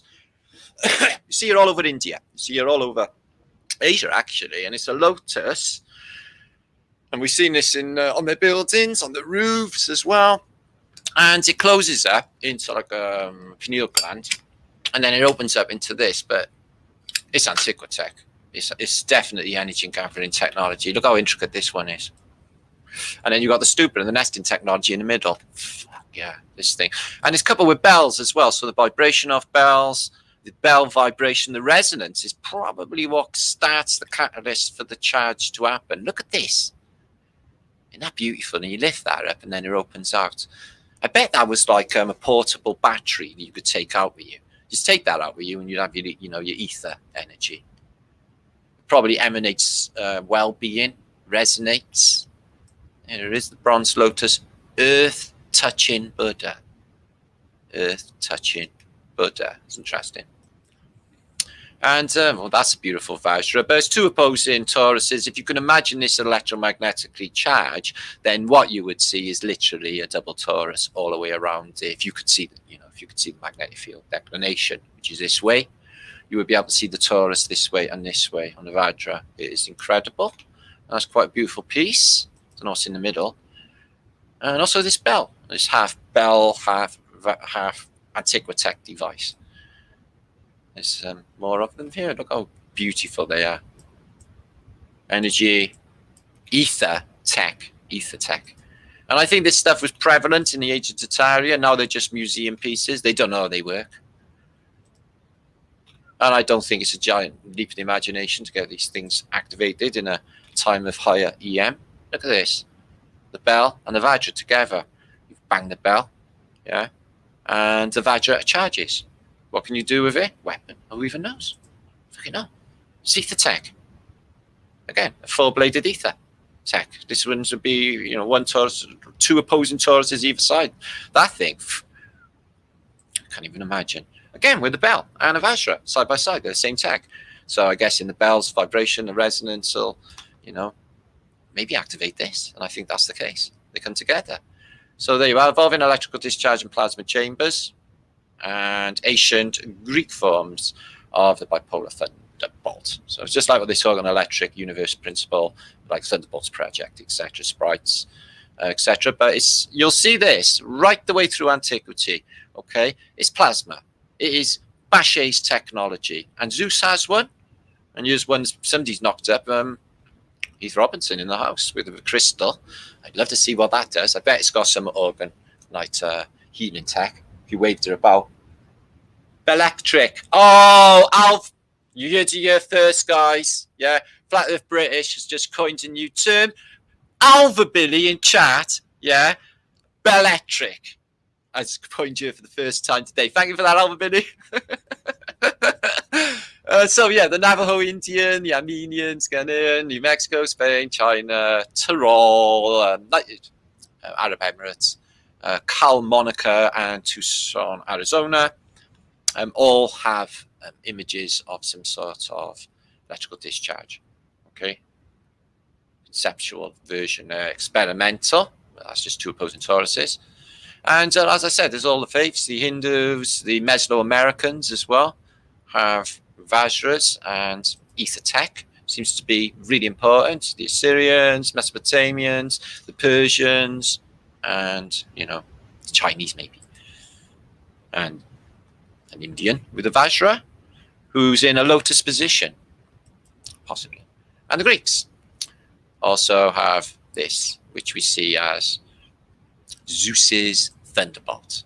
On coins, Greeks, Phoenician, laurel leaf, Greek, and it doesn't matter what you think, there's no fucking denying that this is electric. There's thunderbolts and lightning. They show us this is the case with lightning bolts through the Masonic symbology, like flash guards and stuff like that. They put these lightning bolts in everywhere. It's part of the Masonic thing. It's them rubbing our face in it that this is tech. Obviously it's tech. Look, it's giving fucking lightning off. Also, on a bas relief here somewhere in a temple in India, she's got a Vajra, Aether Tech on the back of an elephant. And again, the Zeus's thunderbolts taking out a serpented being. Zap. And I'm guessing, that looks like shells. It's just carved up.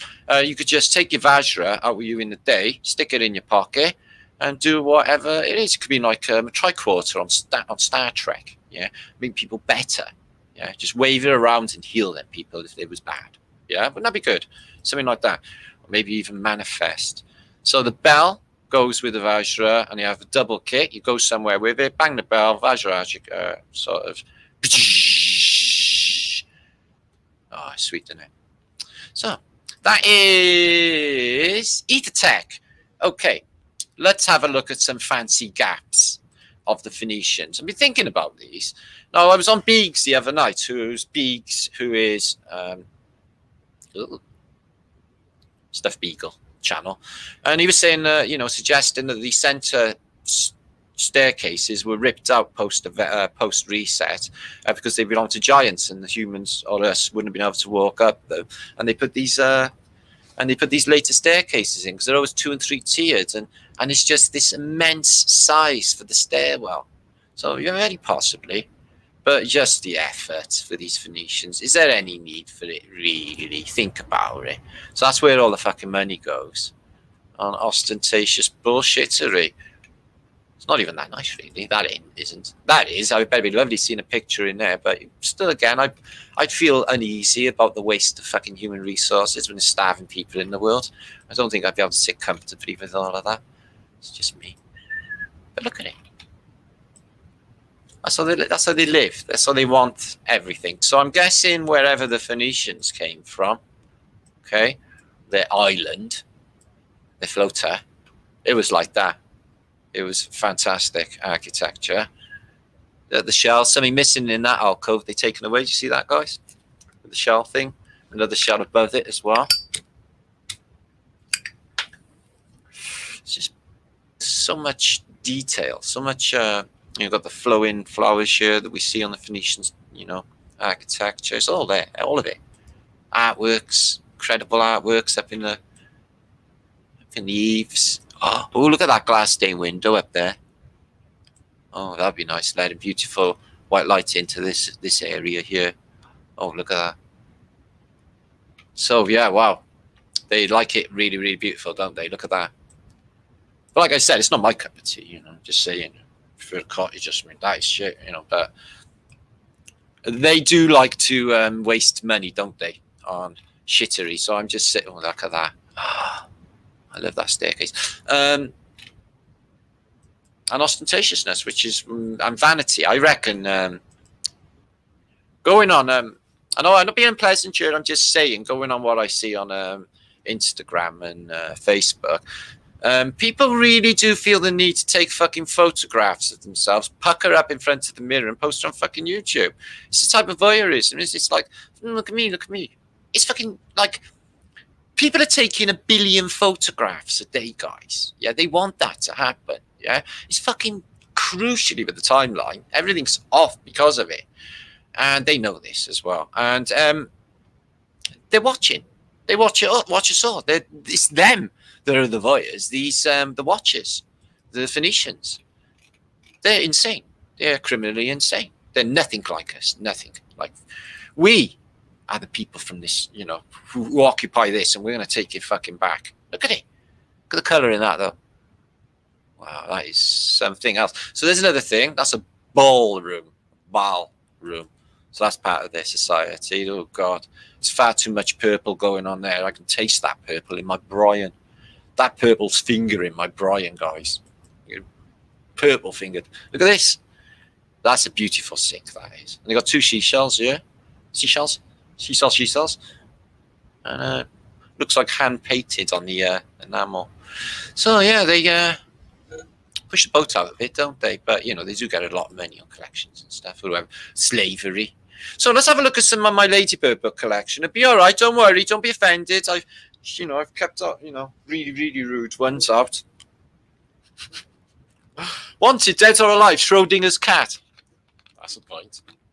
I think it's better off dead. Which is alive. Ka-ching. Wow, this game's confusing. No, it's not. It's easy. Right? I am everything and I am nothing. I am everywhere and I am nowhere. Fuck yeah, I get it. Yeah, no, it's good, mate. Oh, fucking hell. If you give Cyclops a kitten, yeah.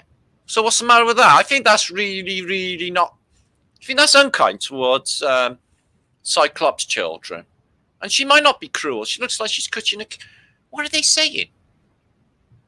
Oh, I think somebody should send a letter in. Oh, like, protecting Cyclopses. Oh, just took a massive shit over there. No, you're not allowed to do that on the moon. It'll keep forever. Hey, look. See that brown knoll? Haha.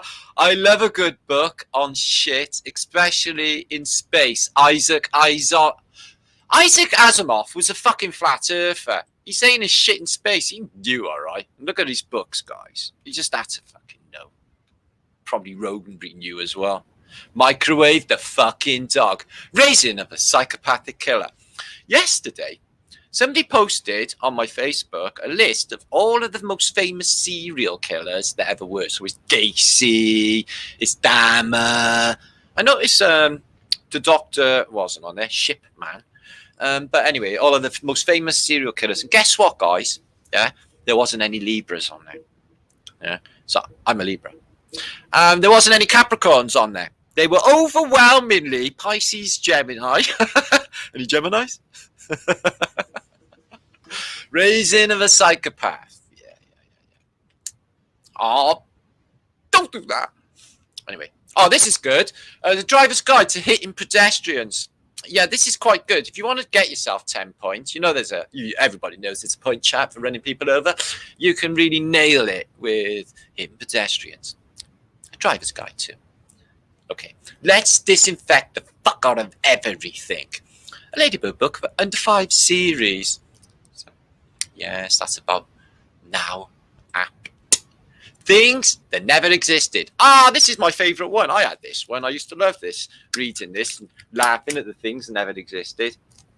Like big fucking brainless lizards that can't reproduce, can't eat, and apparently, you know, in consciousness needed brainless lizards to hold this fucking thing together.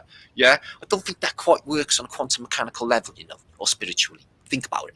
Yeah? We don't need them. We don't want them. Go away. Right? Mm-hmm. What's baking cookies? Stuck my head in the oven. This whole situation is rather stupid and embarrassing. Burnt face, man. He was baking cookies. That happens. I burnt my face on my oven. My oven gives you a blast. I had a burnt nose the other day. I thought I was basically I thought I got COVID, man. I got a Rona on my nose. Yeah, I was thinking. Yeah, it's not Rona. It's the marijuana ossifer. Yeah, I'm a Muslim. Yeah, I'm a Muslim cleric ossifer. That's what I tell him. Anyway, The Quest for Face and Dick by I.G. Green. So this must be really interesting. I wonder where they're hidden. Yeah, the face, but a face and a dick. Nothing. Capricorn. Chris Duggan. Chris Duggan is potentially a serial killer. I'm just saying. I'm a serial killer. I love cornflakes. I kill them every time. The history of Fleetwood Mac. Well, you go again. You say you want your freedom. Oh, there she is, the Welsh witch. She ain't Welsh, yeah. I tell you what would be trippy, yeah, is if I meet Stevie Nicks. And that wouldn't even surprise me, yeah. Stevie Nicks, Bjork, Madonna, or Amanda Goldfrapp bumping into me would never surprise me whatsoever. I'm just saying. Taking Dad to rehab. Dad looks really happy. Take him home. Dad, look. Yeah. Oh, it's not good, is it, having a drug addict father? It's terrible for the children. Holy shit, we're high as fuck. Yeah, man. They look high as fuck. They look Welsh. They look Welsh. They are a Welsh frog, but the same. The Ladybird book about Donald Trump. The Hardy Boys. He touched us in our sleep.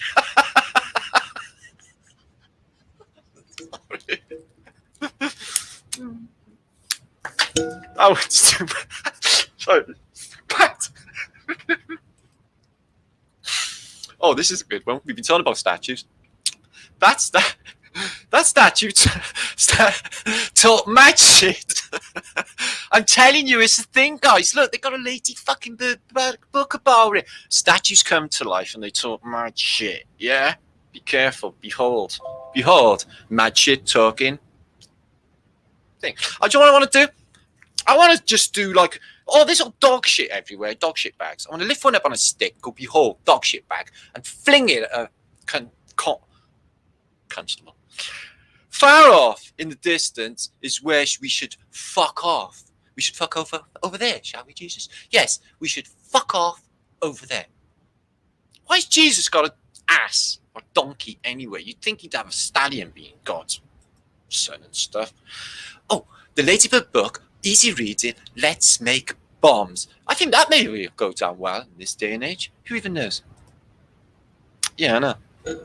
It's a weird reality. Don't even worry about it, guys. It's flat Earth British. You'll get over it. Eventually, you may get over it. Probably not. Anyway, these have been sent to me over the last day or so, and I've been collecting a few. These strange anomalous things. This was on BBC, and they were saying, well, guess what? There was a rainbow thing going up vertically, yeah? And on top of it was like a weird cloud. I'm suggesting shells, cloaks. Now look at that one over the mountains. That's beautiful. Let me just absorb that. What was that? King Schnugelesen, the Viking. Martin, you got... Yeah, I got both. Yeah.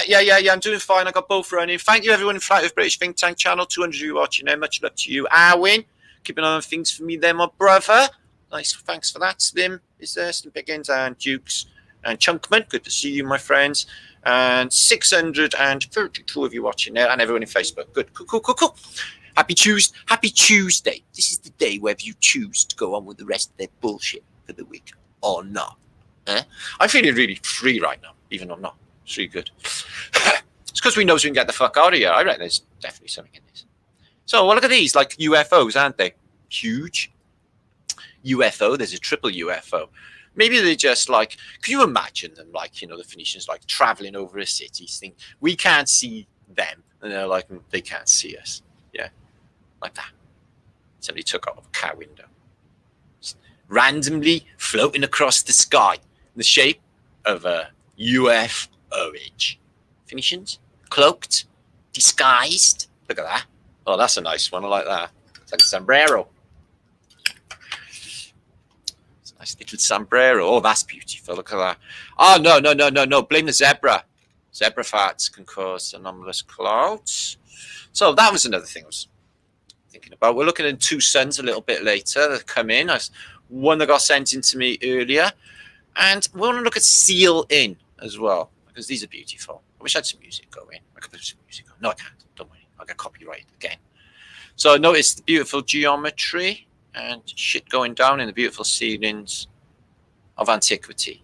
They know a thing or two. Look at the colour in that there, guys. Gorgeous, isn't it? So that's what we're doing. We are absorbing our Bryans full with colour and beautifulness. Is that a word? Beautifulness. Okay? We're going to absorb. Get that colour in your Brian, yeah? Like a fruit explosion of colour in your Brian, like opal fruits of antiquity. Look at it. Oh, antiquity made to make your Brian splat. Look at the blue in that. We are so classy, aren't we, guys? Yeah, we must be the most classiest channel on YouTube. Look at this. I'm not sure what's going on or which way I'm looking. Am I looking up? Am I looking down? I don't even know. My Brian just is gone. But it's beautiful. Oh, stuck my head up, that did. Look at that guy. So yeah, they got to imagine the thought and the production of such a thing when it's up in the air. You know, that's always a point. This is in the ceiling. Looks like it's got lights fitted in it. Maybe. I'm guessing that's in a mosque or in the Arab world. Yep. I'm a Muslim Osifer. I'm a Muslim cleric. Okay. Osifer. I haven't got Rona. It's marijuana.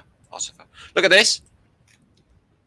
Oculus in a nice little shape with a weird sort of sound gathering technasmic technology. That's fantastic, that is. And what's directly under water? What's that? Is this orgonite? It's directly under the hole. This is orgonite. Is it? Yeah, it could be.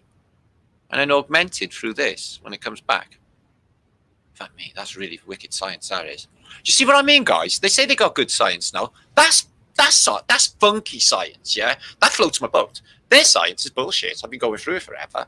None of it is any good. It never blows my mind. It's just bullshit. The real stuff blows my mind. There's another Oculus, 2 eyes on the side. Wow, I don't know what to think about that.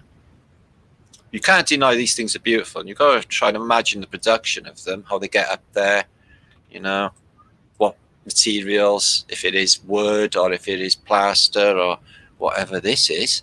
How did they do it? You know, they step back. You know, we have suggested that they put a somatic pattern into the water below and the shadow that it puts up onto the ceiling, then they just copy that as a template. That would work. So maybe that was it. If they didn't do it, they should have. I always say that. So there's them. Okay, I think we'll show you some images of the day. But I'm going to come back for a second. I think I need to find them. 2 seconds. Oh. Not here. There's me. Hi, flat thumbs, all. I'm flat with British. Let me just find my shit because I don't know what I've done there. I'm losing everything, so. Flat thumbs and happy everythings to you on a Tuesday night. Where the fuck are they gone? Ah. 2 secs, guys. I find it now.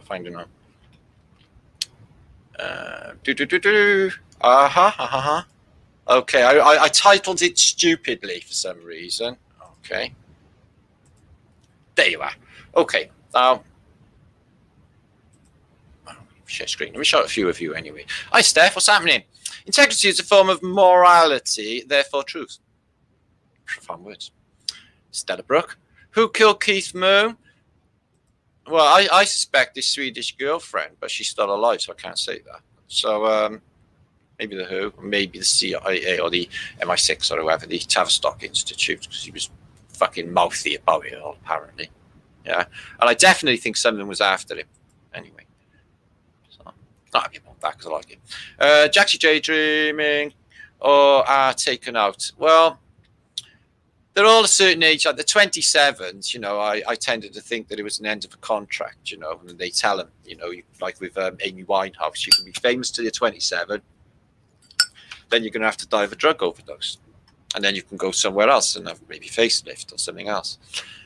Dragons, if they were only, we're closer, says Chris. I'm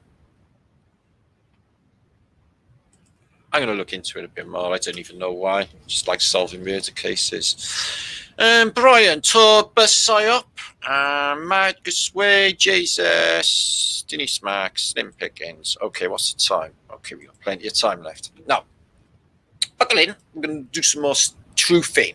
Okay, so I hope you've enjoyed this. Thank you, Butcher Girl Lovely. I hope you've enjoyed the show so far. We got a lot more to go, though. Okay, so do buckle in. Okay. So that was Keith and the Who, and the pictures today are called Circular Cities. Here's one. Don't ask me, I don't know. They look like they're made of fiberglass, so I'm thinking that it's someone who's interpreting mud flood in modern art, because it could be stone underneath. I don't know. So what do you think? Strange Chinese art, maybe? Looks like mud flood. So you see these in, you know, the alchemical depictions. Now Venus, who is this chick, has a mirror. And emanating from the mirror is, this little triangle, is a light. And it's a light that the Gorgon, who has serpents in her hair, cannot take the light from that.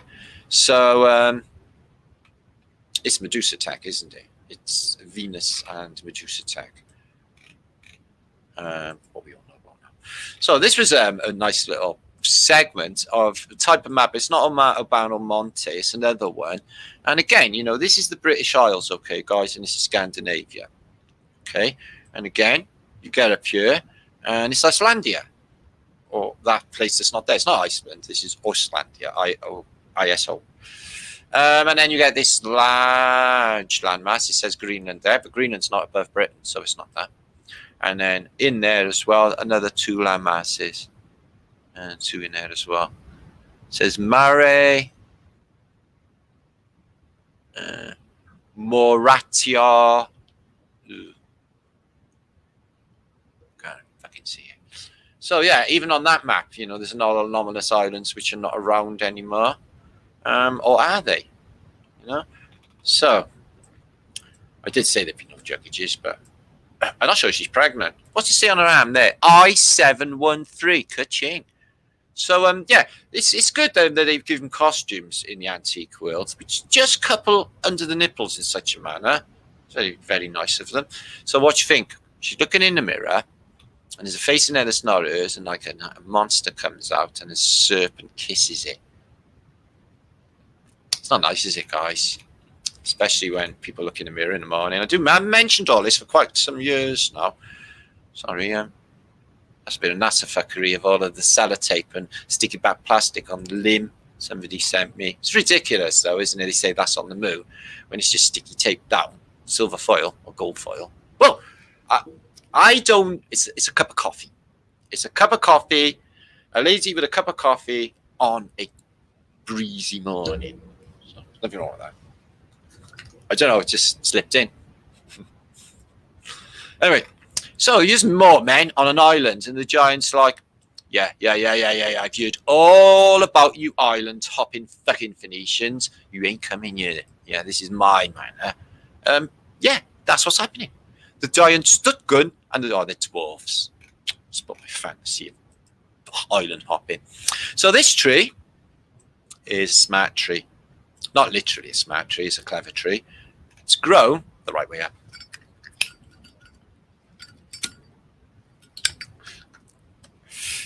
We need coffee, cricklick.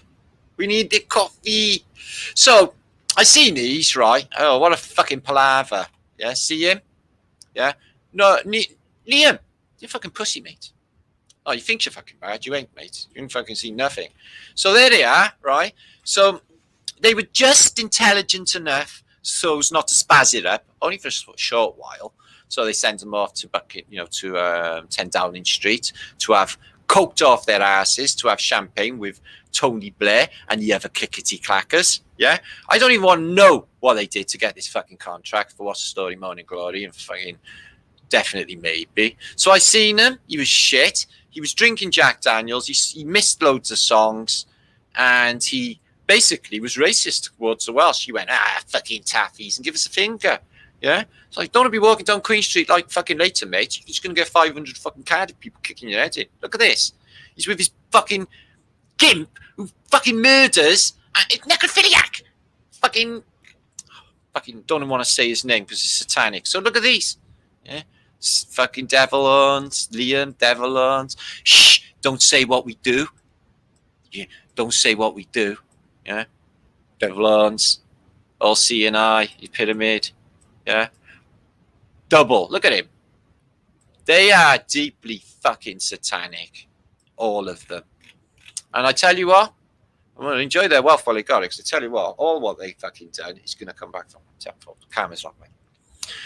So I think that they used to decorate bones in antiquity of the reset dead and use them on canes and stuff as well, or maybe even like a little weapon, like a shillelagh or something. I think this might be the top of a walking stick or something, though, guys. And it's a leg bone, surely, isn't it? Covered in silver, gilded, jeweled. Well, there's one existing there. I'm wondering if they were more frequent, especially with the way these Phoenicians, like Predator, they wore human skulls, didn't they? And I think that they did require trophies, these Phoenicians guys, and I would definitely suggest they did that. So that's the inside of somebody's Brian, electromagnetic activity. Why am I talking about that? No, I was going to present, and it is a link I could show, but it's going to be reading and fucking read it out, for dream machines. Now, they say in official science, they got the technology that they can visualize, although it's grainy, people's dreams on a monitor. They say they can implant dreams. They say they read it through the electroencephalogram of the human brain, and they can interpret it. So I'm thinking, if they can say that they're doing this now, I'm wondering how advanced their dream technology really is. Can they implant when we're going to sleep at night, download to us, our brains?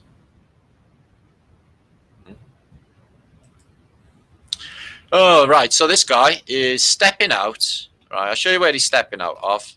Okay, I can. Oh, it's not the next photo. He's stepping out of an airplane, right? Anyway, so 17,500 miles an hour apparently stepping up, but there's no inertia, nothing's going on, right? And this, right, is made of material. Like it flaps around like there's no fucking tomorrow. Funny phrase. 17,500 miles an hour. Fucking stupidest shit ever.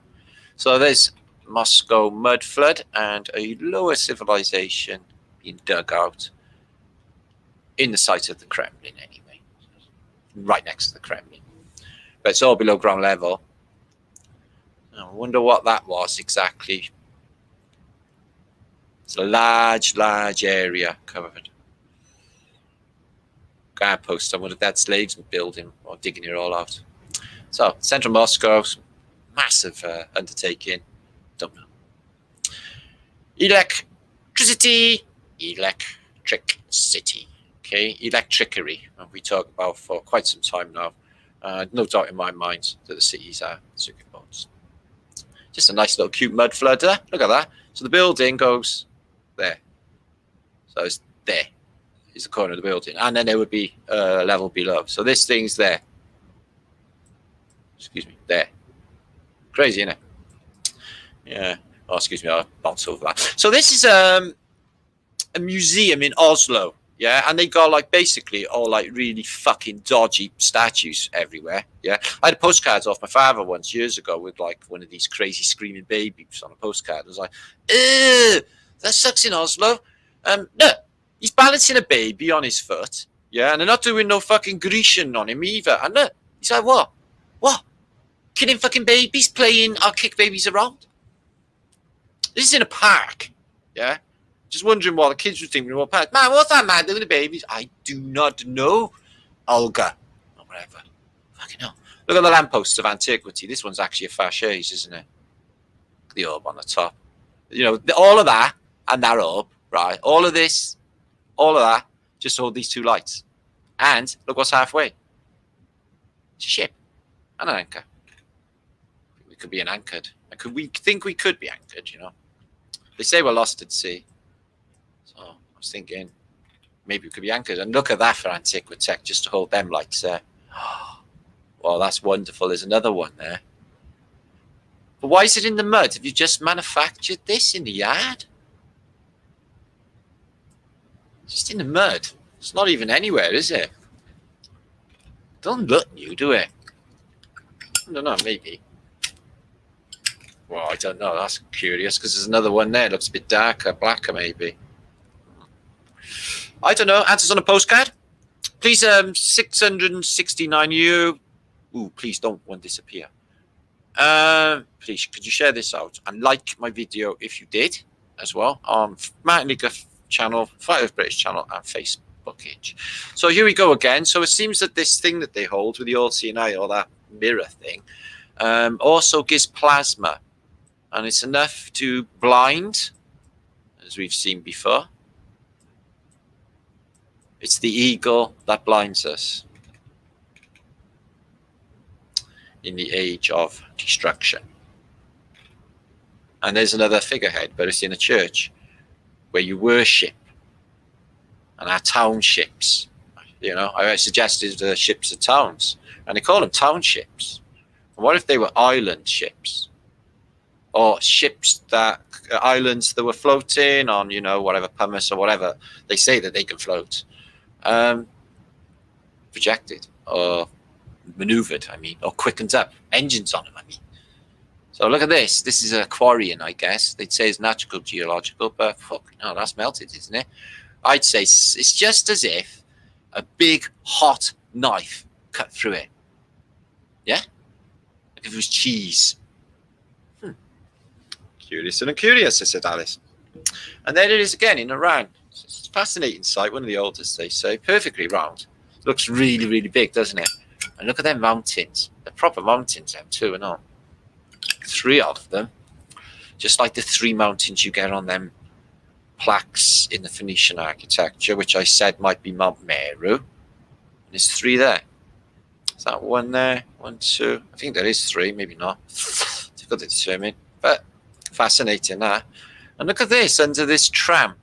They've dug all of the road away, and there's nothing underneath there, but you can see all what's going on under the street. And there's all of these steam pipes of Tartaria.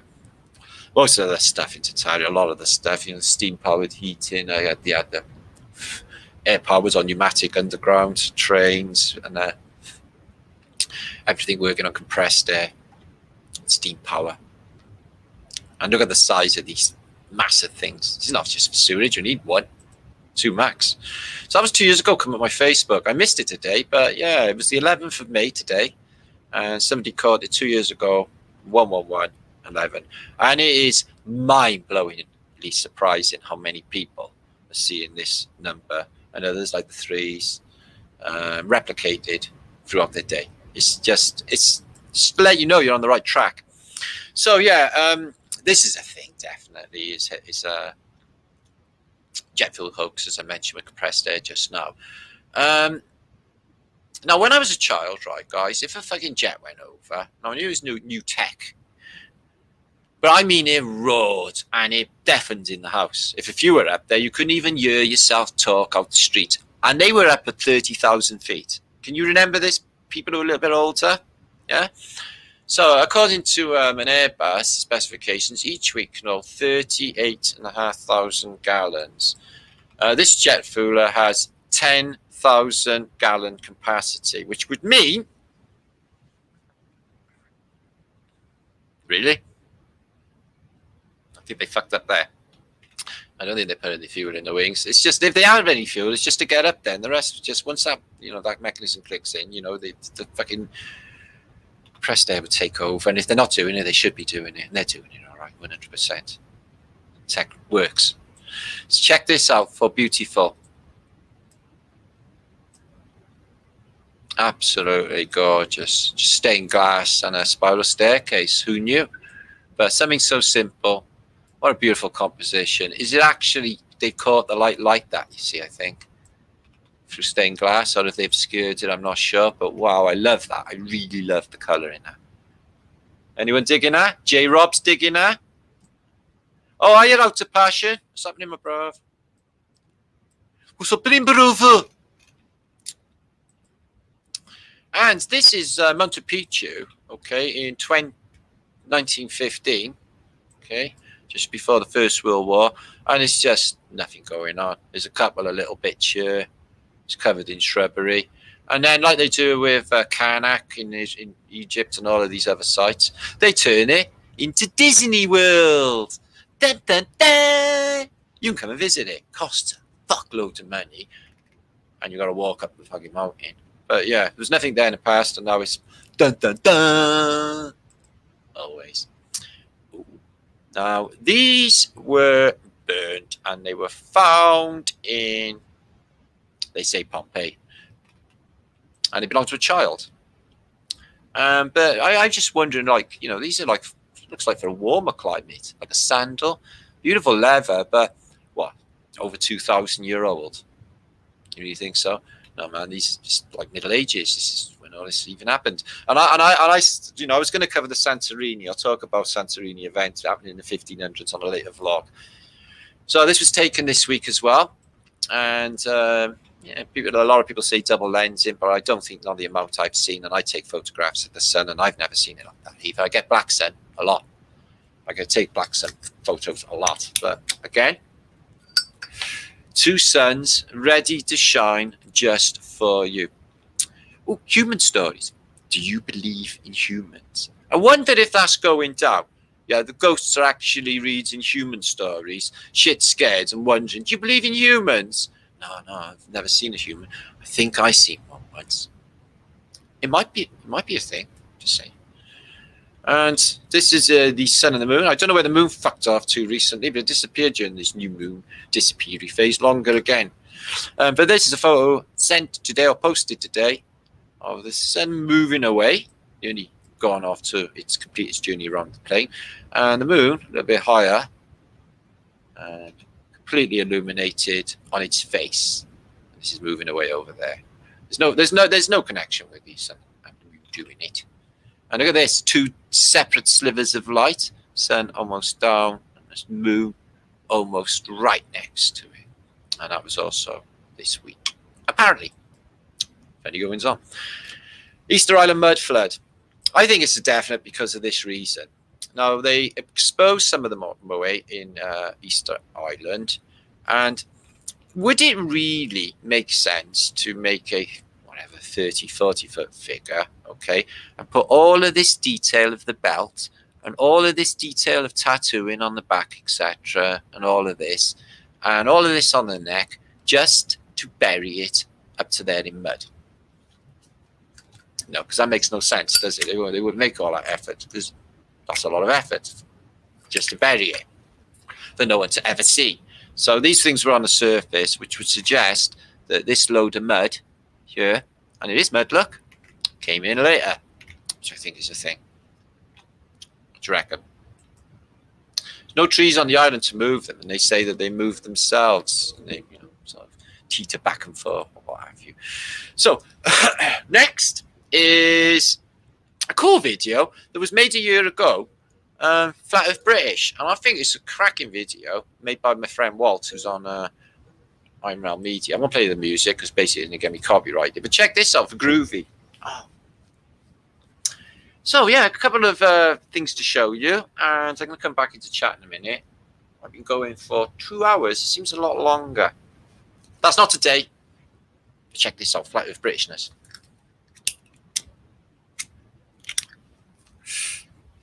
Research mud flood. I just googled mud flood the other day and looked into mud flood. I was nowhere to be seen. Can't find me. But that's okay. There's British. Remember that? Talked about that a lot, didn't we? So that was a nicely put together little video. Now, history lessons. Ooh, don't play that. Don't play that. Okay. History lessons. Now, not to be depressing, because I'm not, but I look into the First World War a lot, okay, because I find it fascinating. And what we got here, considering this is the Edwardian era, okay, is some fantastic HD footage of the First World War. This is on the Lees front, right, which is a particularly bad location. If somebody says to you, you're off to the Lees front, it's like, oh shit, yeah? It's like Passchendaele or Somme. Yeah, it's synonymous with those.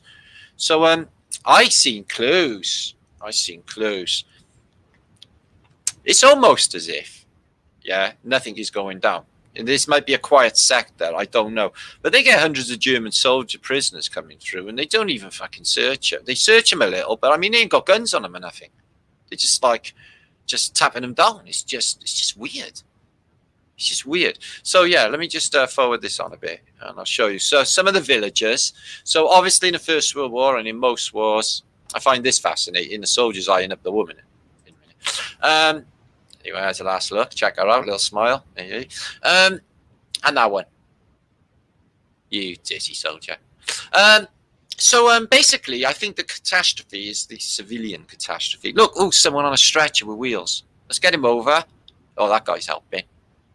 So it's the civilians who have to leave and uproot, don't they, and go, leave their places. So First World War got rid of a lot of men, almost 1 million young men in Britain, everyone, everywhere. And there's the civilian cost. Look, she's just numb. Let's have a look at her in a minute. She's not even moving. She's just looking around. The Germans are prisoners. These are just civilians. A couple have been fucked up here. And then numb. Shocked. Wonder who hit them, the Germans or the British? Not that it matters. So yeah, let's more civilians, get them out of there. They're all bloody bandaged up as well. Fucking hell. I guess it could have been from a bombardment. So German guarding the bridge. Oh, little kids. Oh, they're uprooting them from their homes. He didn't look too happy about that. And some Tommies.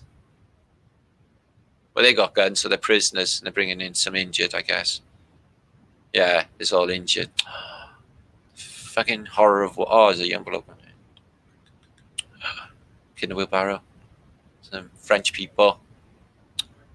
Oh, or Belgium. Oh, and Annalise, French. Oh, they got a goat. Oh, he's rich. So, yeah, he's guarding the bridge, but there's a little bit of a prisoner thing going on in a minute. Oh, look, let's have a look at this. The Germans bringing their wounded over. They're so young. So young. A fucking waste. You know the people who were there? They weren't buying it. They weren't buying it, guys. It was only the fucking hardcore remark fucking Nazis who were like fucking fanatic fucking Nazis. Although Nazis didn't exist, but you know, Remanists. And they fucking, you know, everyone else knew it was bullshit. The Germans didn't like their ruler, Little Willie. They used to nickname him Little Willie. They took the piss out of him. And the British, they didn't give a fuck. They used to sing a song, why are we here, why are we here? What are we here for? Look at this guy here, right? All of them Germans, right, are prisoners. And do you know who's guarding them? The 6'3" Brit. And that is it. And this guy here. Nobody's guarding him, look. He just gives him a little gentle touch. He's a big fucking fella, though. There's another big German there. Look at the size of that fucker. Whoa, if he's big, look at him. If he's a 6 footer, what's he? Fucking hell. Fucking hell. Otto the Giant. Oh, Hans. Look. He's like fucking 6 years old. He's on the front. He looks happy enough, though. Doesn't look like he's been tormented too much. Oh. Gonna cry. They made him fight. So these are a load of German prisoners. Okay. And nobody's really watching them. Let's have a look. They look a bit smiley. They don't look. They're probably thank fuck for that. I was going to get my fucking head blown off by a howitzer. Still die, but I doubt it. They probably all get home. The British were not fucking cruel with prisons and stuff, not like in the First World War at all. Well, cruel, yeah, corporal punishment. I mean, they didn't murder them en masse. So, here's some more Germans coming in, prisoners. So, where do we settle down to? I don't know, Hans. It looks quite friendly. Do you think they do soup? I don't think so, Hans. We're prisoners, you know. Well, they got to feed us. Can't we make a complaint about the Geneva Convention? The Geneva Convention hasn't actually been written yet. This is 1960. Ah, yes, of course. So, cross the barrage. There's a British captain. Come on, get up there, Tommy. Do some fucking getting that mud, digging that mud out. Okay? It's a long way to Tipperary. It's a long way to go. It's a long way to Tipperary to get your bollocks blown off. Anyway, I've had enough of war. Let's come back and talk to you guys. God, that was weird. I am. So that was fun on Tuesday night. Oh, me too, since forever, says Denise Max. Good to see you. Right, I'm going to give you all a big shoutage, and then I'm going to mosey on out, because I need to do shit, catch up. Okay, but now remember, if you never caught Saturday, Flatterday, loads of you never, okay, you can find that linked below under Flat Earth British Think Tank, and you can see a really cool Flatterday fun show we had. It was real good fun. So make sure to do that. So, wrong way round. Oh, we're having so much fun. I absolutely love it. Anyway, JG, good to see him. Paul McCartney died in 1959 in a US car crash. It was replayed. He was replaced. Also, take a look at the old caretaker who looked after him, his childhood. I dug it. If you look on the Tatarian channel, I've done a series about the Helter Skelter Code. I think they were all connected with, obviously, Tavistock. But I think, you know, with what was going on with Charles Manson, they knew him. They knew him. Who is Bush? It's confusing, I know. Don't even worry about it anymore. Don't take no notice. Tour bus. Oh yeah. So somebody asked me, "Oh man, I'm so lonely and pissed off. I haven't spoke to anybody awake forever, and my family is so fucking annoying. They sound asleep. They're gonna go and inject my children." going on. So I have been talking about flat Earth British meat, but at the moment I'm not feeling inspired to, because today, yeah, I have a coat on and it was fucking freezing with an umbrella and a cold wind and rain. Yeah, British, like in January. Okay, so the moment, yeah, it gets warm, yeah, I'll just have a moment and I'll arrange for loads of people to come and meet. Yeah, fly over from Germany, fly over from Holland. We'll do something good. I know I mean it. Somebody said today I fly over from Holland and hang out with Flat Earth British. You've never had a good time in your life till you've hung out with me. Okay, just saying. Werewolf. Let's see. What's the Space Force song? Asgardia, something like that. I don't know. Something. Just think of the most stupidest, spazziest thing ever, and it'll be that. Angel73 says, Andrea, Saturday vlogs below, and it was a class. It was classic. Everybody loved it. Okay, it was really, really good time. Fat Facts is there. Good to see you. Oi from Oz. Of course, late. What time is it there? We're just getting up, are you? Bernie, I said. Jenny, who's loving the mist, who is a blessing to all of humanity. All of you are. Yeah. What a shit place humanity would be without you all in it. I'm just saying. We make it special. Billy, let me introduce to you the actor you've known for all these years. And then introduce Billy, innit? There's that guy who lives in Liverpool with bushy eyebrows, but loads of people looks like Paul McCartney. I know a guy who lives in Cardiff. He's a ringer for him. Mr. Duggan, he was a good keeper. Good keeper. Who was a good keeper, Mr. Duggan? Gaddy's there. Oof. You on about that blind guy, Banks?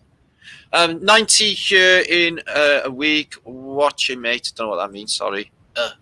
And there's Truthtainment. Good to see you, Truthtainment. Okay. Pittsburghshire. Oh, nice Pittsburgh.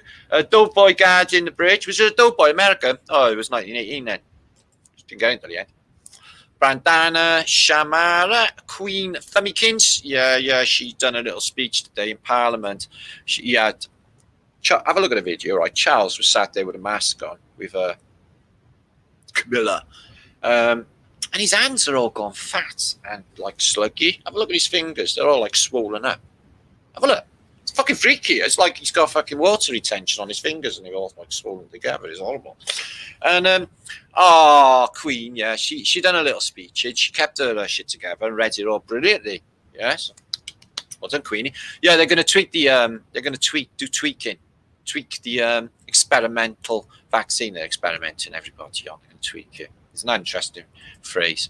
And the need for 5G, you all need better broadband. So first tweaking, 5G next. Sounds like they are wrapping it up for the season, though, and they're trying to get things back on track. But with this new rollout of extremism, you know, they are the worst communist state imaginable. It's like fucking Pol Pot, you know, I can't stand it. Everyone's a Nazi. Everyone's horrible out there. Sadly, anybody awake I bump into, not in the city. They don't wear like the hoodies and now won't wear masks because they basically don't give a fuck, innit, as kids. But like the rest, you know, there's no COVID apparently, and they're all still masked up. But when all of these tens of thousands were dying 1 year ago, nobody had a fucking mask on. Just don't even bother. I can't even be bothered anymore. I don't give him my energy, so don't send me links about it because I never ever look at them. I don't give my energy. I don't give a fuck. Hendrik von Katu, good to see you. Symbolism goes way back to humanity. So dumb. Now 666. I need help. 999. Save me. In it, brother. Fuck yeah, Henrik. Nailed it there, man. Sick, innit? And what about like the sacred number of 111? Is the fucking number if you got the Rona? If you got the Rona, you phone up 111. Our sacred number. They're pissing on. They're flinging dog shit on your windows. What are you going to do about it? Do you know what needs to happen? They all need to go. They all need to fall. Yeah. Every world government, every fucking CEO, every corporation needs to go. And slavery will be over. Fallon Show, who is King Dave, who's my fucking epic brother Dave. War on war in Norwegian for our worship, our transport is stated by my name Dave. And I'm in the midst. Dragon Sageage. Billy Shears was right-handed. He had to relearn a left winning looked like a competition. Is that so? He was a lefty. Didn't know that. He played bass, didn't he, Paul McCartney? He was a bassist. So there's lovely Lindsay Ashcroft. I seen you in a photograph the other day. I know exactly what you look like, lovely Lindsay. Much wholeness and love to you as well, Lindsay. How many miles? Anna Bischoff, bought your book, loving it. Oh, fucking, I love you too. Somebody sent me a photograph laying on the beach reading my book. I put it up on my community message for you. So that's nice. People thought it was like I was there. Yeah, I'm in Britain. It's fucking freezing. C Coop, always lift my spirits, Martin. Well, thank you, C Coop. I do try, like nothing makes me happier than making people happy. Yeah, I should have been a comedian, but like, I don't think there's anything better than being a truther. Yeah, it's what a prize, isn't it? Truth. Yeah, just and more. Awesome as always. Thank you. I'm glad you enjoyed it. So I'll give you a little synopsis, catch up. Thank you, Adam Splat. Good to see you. Oh, Ender Sergeant Pepper, LP backwards. I never thought that there could be another. Yeah, if you play it back. Yeah, I've heard that. Good bloke, by all accounts. If he was a good bloke, the original Paul McCartney, that's why he went.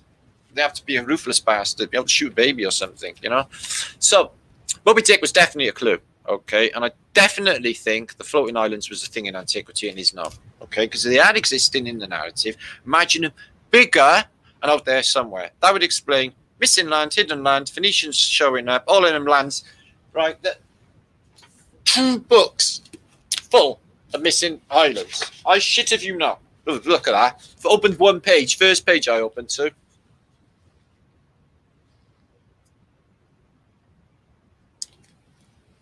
Tartaria, Tartaria, Tartaria. So they do Island California and other islands. The inland sea of Australia. And they've even got pictures of it. So this is how I used to present on Flat Earth British back in 2015 and 16, back in the day. I was new to YouTube. So yeah, an entire book full of, in search of Crocoland, which is in the North Pole apparently. And they basically went looking for a large continent north of Canada, presuming it was there. And that was in 1900, guys. Yeah. How much control since then when we were thinking like that along them lines back then. So yeah, entire books there. Doherty Island, we're missing. Islands don't go missing. I'll tell you where they went. Floating the fucking way is where they went. Waters below, waters above. I think it's a thing, guys. And it resonates for me. So in my Brian, I think we're floating. Probably anchor. My suspicions. Dragon Sage. Axe throwing is I would not. Let me just give you some advice. If we go to a medieval fate, Dragon Sage, right? Don't let me axe throw. Okay, that would be bad for everybody's health or some random person walking by. Okay, just say it. So what's Mark saying? They found it under the sea. Oh, thank you for that, Mark. Much love and blessings to you. Oh, Lee's still here. Oh, good. We taxed out of the adventure. Don't talk to me about that. Tartan McTwisted. Good day to you, Hamish. Tartan McTwisted. Martin, as usual, well worth watching. You might not be Scottish, but I'm thinking we're McTwisted. Eh? Nice name, by the way. Misty World. Love a good axe. Yeah, nothing like. Do you know my favourite? Yeah, the old Trotsky version. Yeah. Ice pick in the forehead. Fucking epic, works every time. Gives him a split netty. Sesnent. Thank you. Hello to you. Alva Billy, who coined a new word. Beltec. Or Beltec. What was it? Beltechery. Oh, tell me again, Alva Billy. Bernadette. So, yeah, I think it's a thing. Floating islands and everything else I showed you. We had First World War. They probably copyright before, even though it's public domain and I will appeal. I want to be able to show movies. Okay. Images of the day and whatever else I've shown. And it's 2.5 hours. You should be able to get through that. I will be back in a day or two. Actually, I'll be back on Flight of British Think Tank next. And then Saturday will probably be on this channel. Okay. Remember what Admiral Byrd said. So there was an area past Little America, the size bigger than America. So and discovered. So I'm thinking, moving. They may move, some of them may move really, really slow, like inches a year or something. But do you know what? Even that makes some sense. Do you know why? They say, like in Britain, that, you know, oh, this castle, you know, it's a mile from the coast, because the coast used to come all the way up to it. And on the other side, or not even necessarily so in Britain, you know, on the east coast, they'll say, oh, like, you know, this cliff has gone away and this castle has fallen off because of the deposition, and it's been eaten away by the North Sea. Wouldn't that be equally the same if this thing was moving, you know, a certain direction? Just saying, it would. So it explains that too, geologically, in my brain. I know, so much of it, so much is explained by thinking. And, you know, I'm a flat earth, and I do think there's waters above and waters below anyway. So to me, it's a given, you know, just saying. So thank you, Jenny. And don't let him what? What are you on about? What have I done? So what's this? Rastafari. Yes, I Rastafari. And Dragon Sage, we love. Yes, I Rastafari. Dancing Badgers, bigger than North America. Oh, not America, bigger than North America, which is pretty fucking big. You put in the time, much appreciated. I do put in, like, all my time. So, you know, I'm just got so much ongoing. So make sure to keep up watching out for my book. Will be out in a week or two, and you get the Amazon version. You get a sneak peek and read it on there as well. Okay, do me a solid. If you get it, I think if you can write a review if you can, without buying it. Okay, and just like say, you know, what you read on the review. If you can write a review, this is going to help the book. Okay, if you can. I'll write reviews on my last book as well if you can. And you never know, you could end up in the comments that I put in the next book. Okay, in the next book. So do that if you can. Also, phone your local bookshop and ask for my book. I'll keep on about that a bit later when I get the book in my hand. Anyway, Marriott, Seventh-day Adventist Church. Good to see you. Good stuff. Thank you very much. Adam Platz, good to see you. Blickling Zero, is there a German translate? Yeah. Sprechen die Deutsch. I speak 7 languages fluently. Yeah. Scheisenhausen. Michael Schumacher. Speak fluent German. Don't worry. Well, I got away with that. God, I got some class. Should you hear my French? Do you want to hear? No, don't worry. Sketch. Share the show, share some truth. Do that, okay? Because this could have the potential to upturn current geological thinking, I think. Anyway. And if it's not, I think it's a fucking solid argument with a lot of bastard fucking weight of evidence from antiquity, don't you? Like all of the allegory and all of the classical writings talk about it. Tell us, Earth, and where did they get the name Earth from? Anyway. It's like, have you been there? Where? That fucking island archipelago over there. Oh, yeah, Earth. I'm just saying, where they get the name from? Sounds a bit shit, doesn't it? But like negative. Earth. It's mud. Why do they call it mud? Have you ever been to Mucky? Yeah. I've been to Mucky. It's mucky. Yeah, you should go to Las Vegas. Mucky there. Yeah. I got lost in Las Vegas. Lost Star, Dream Watcher. Good to see you, my friend from Scotland land. There's already a land in Scotland land, but I'll say it twice. Deco, I asked the questions. You know, you ask a question, Deco. I'm here for questions. Don't mind. If I don't know the answer, I'll just fucking say I don't know the answer. You guys teach me loads. I fucking know it all, guys. Sweet dreams, I know. After these, I never get to sleep properly. Just think about everything. Wikipedia says Tatari is a mythical place. Yeah, Wikipedia's got Peter fucking file in its name. Just saying. Brenke, I love your German. Yeah, I know. It sounds like I'm from Germany, doesn't it? I think I got a really good Hamburgian accent.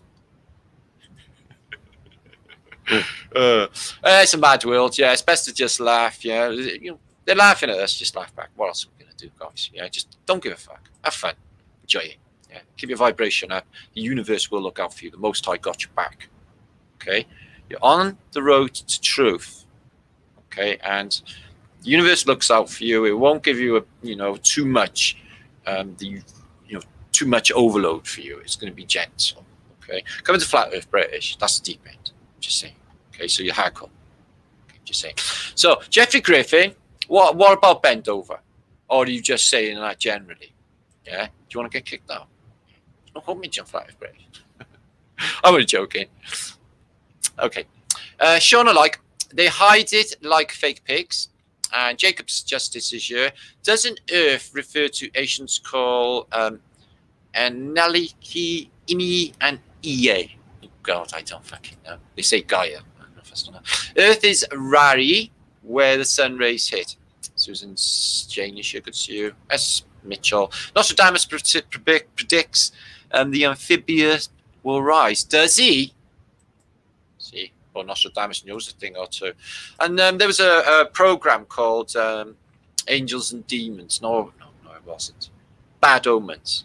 Okay, with Neil Tennant and that. It was on. It was a really good series. I thoroughly enjoyed it. On Amazon last year.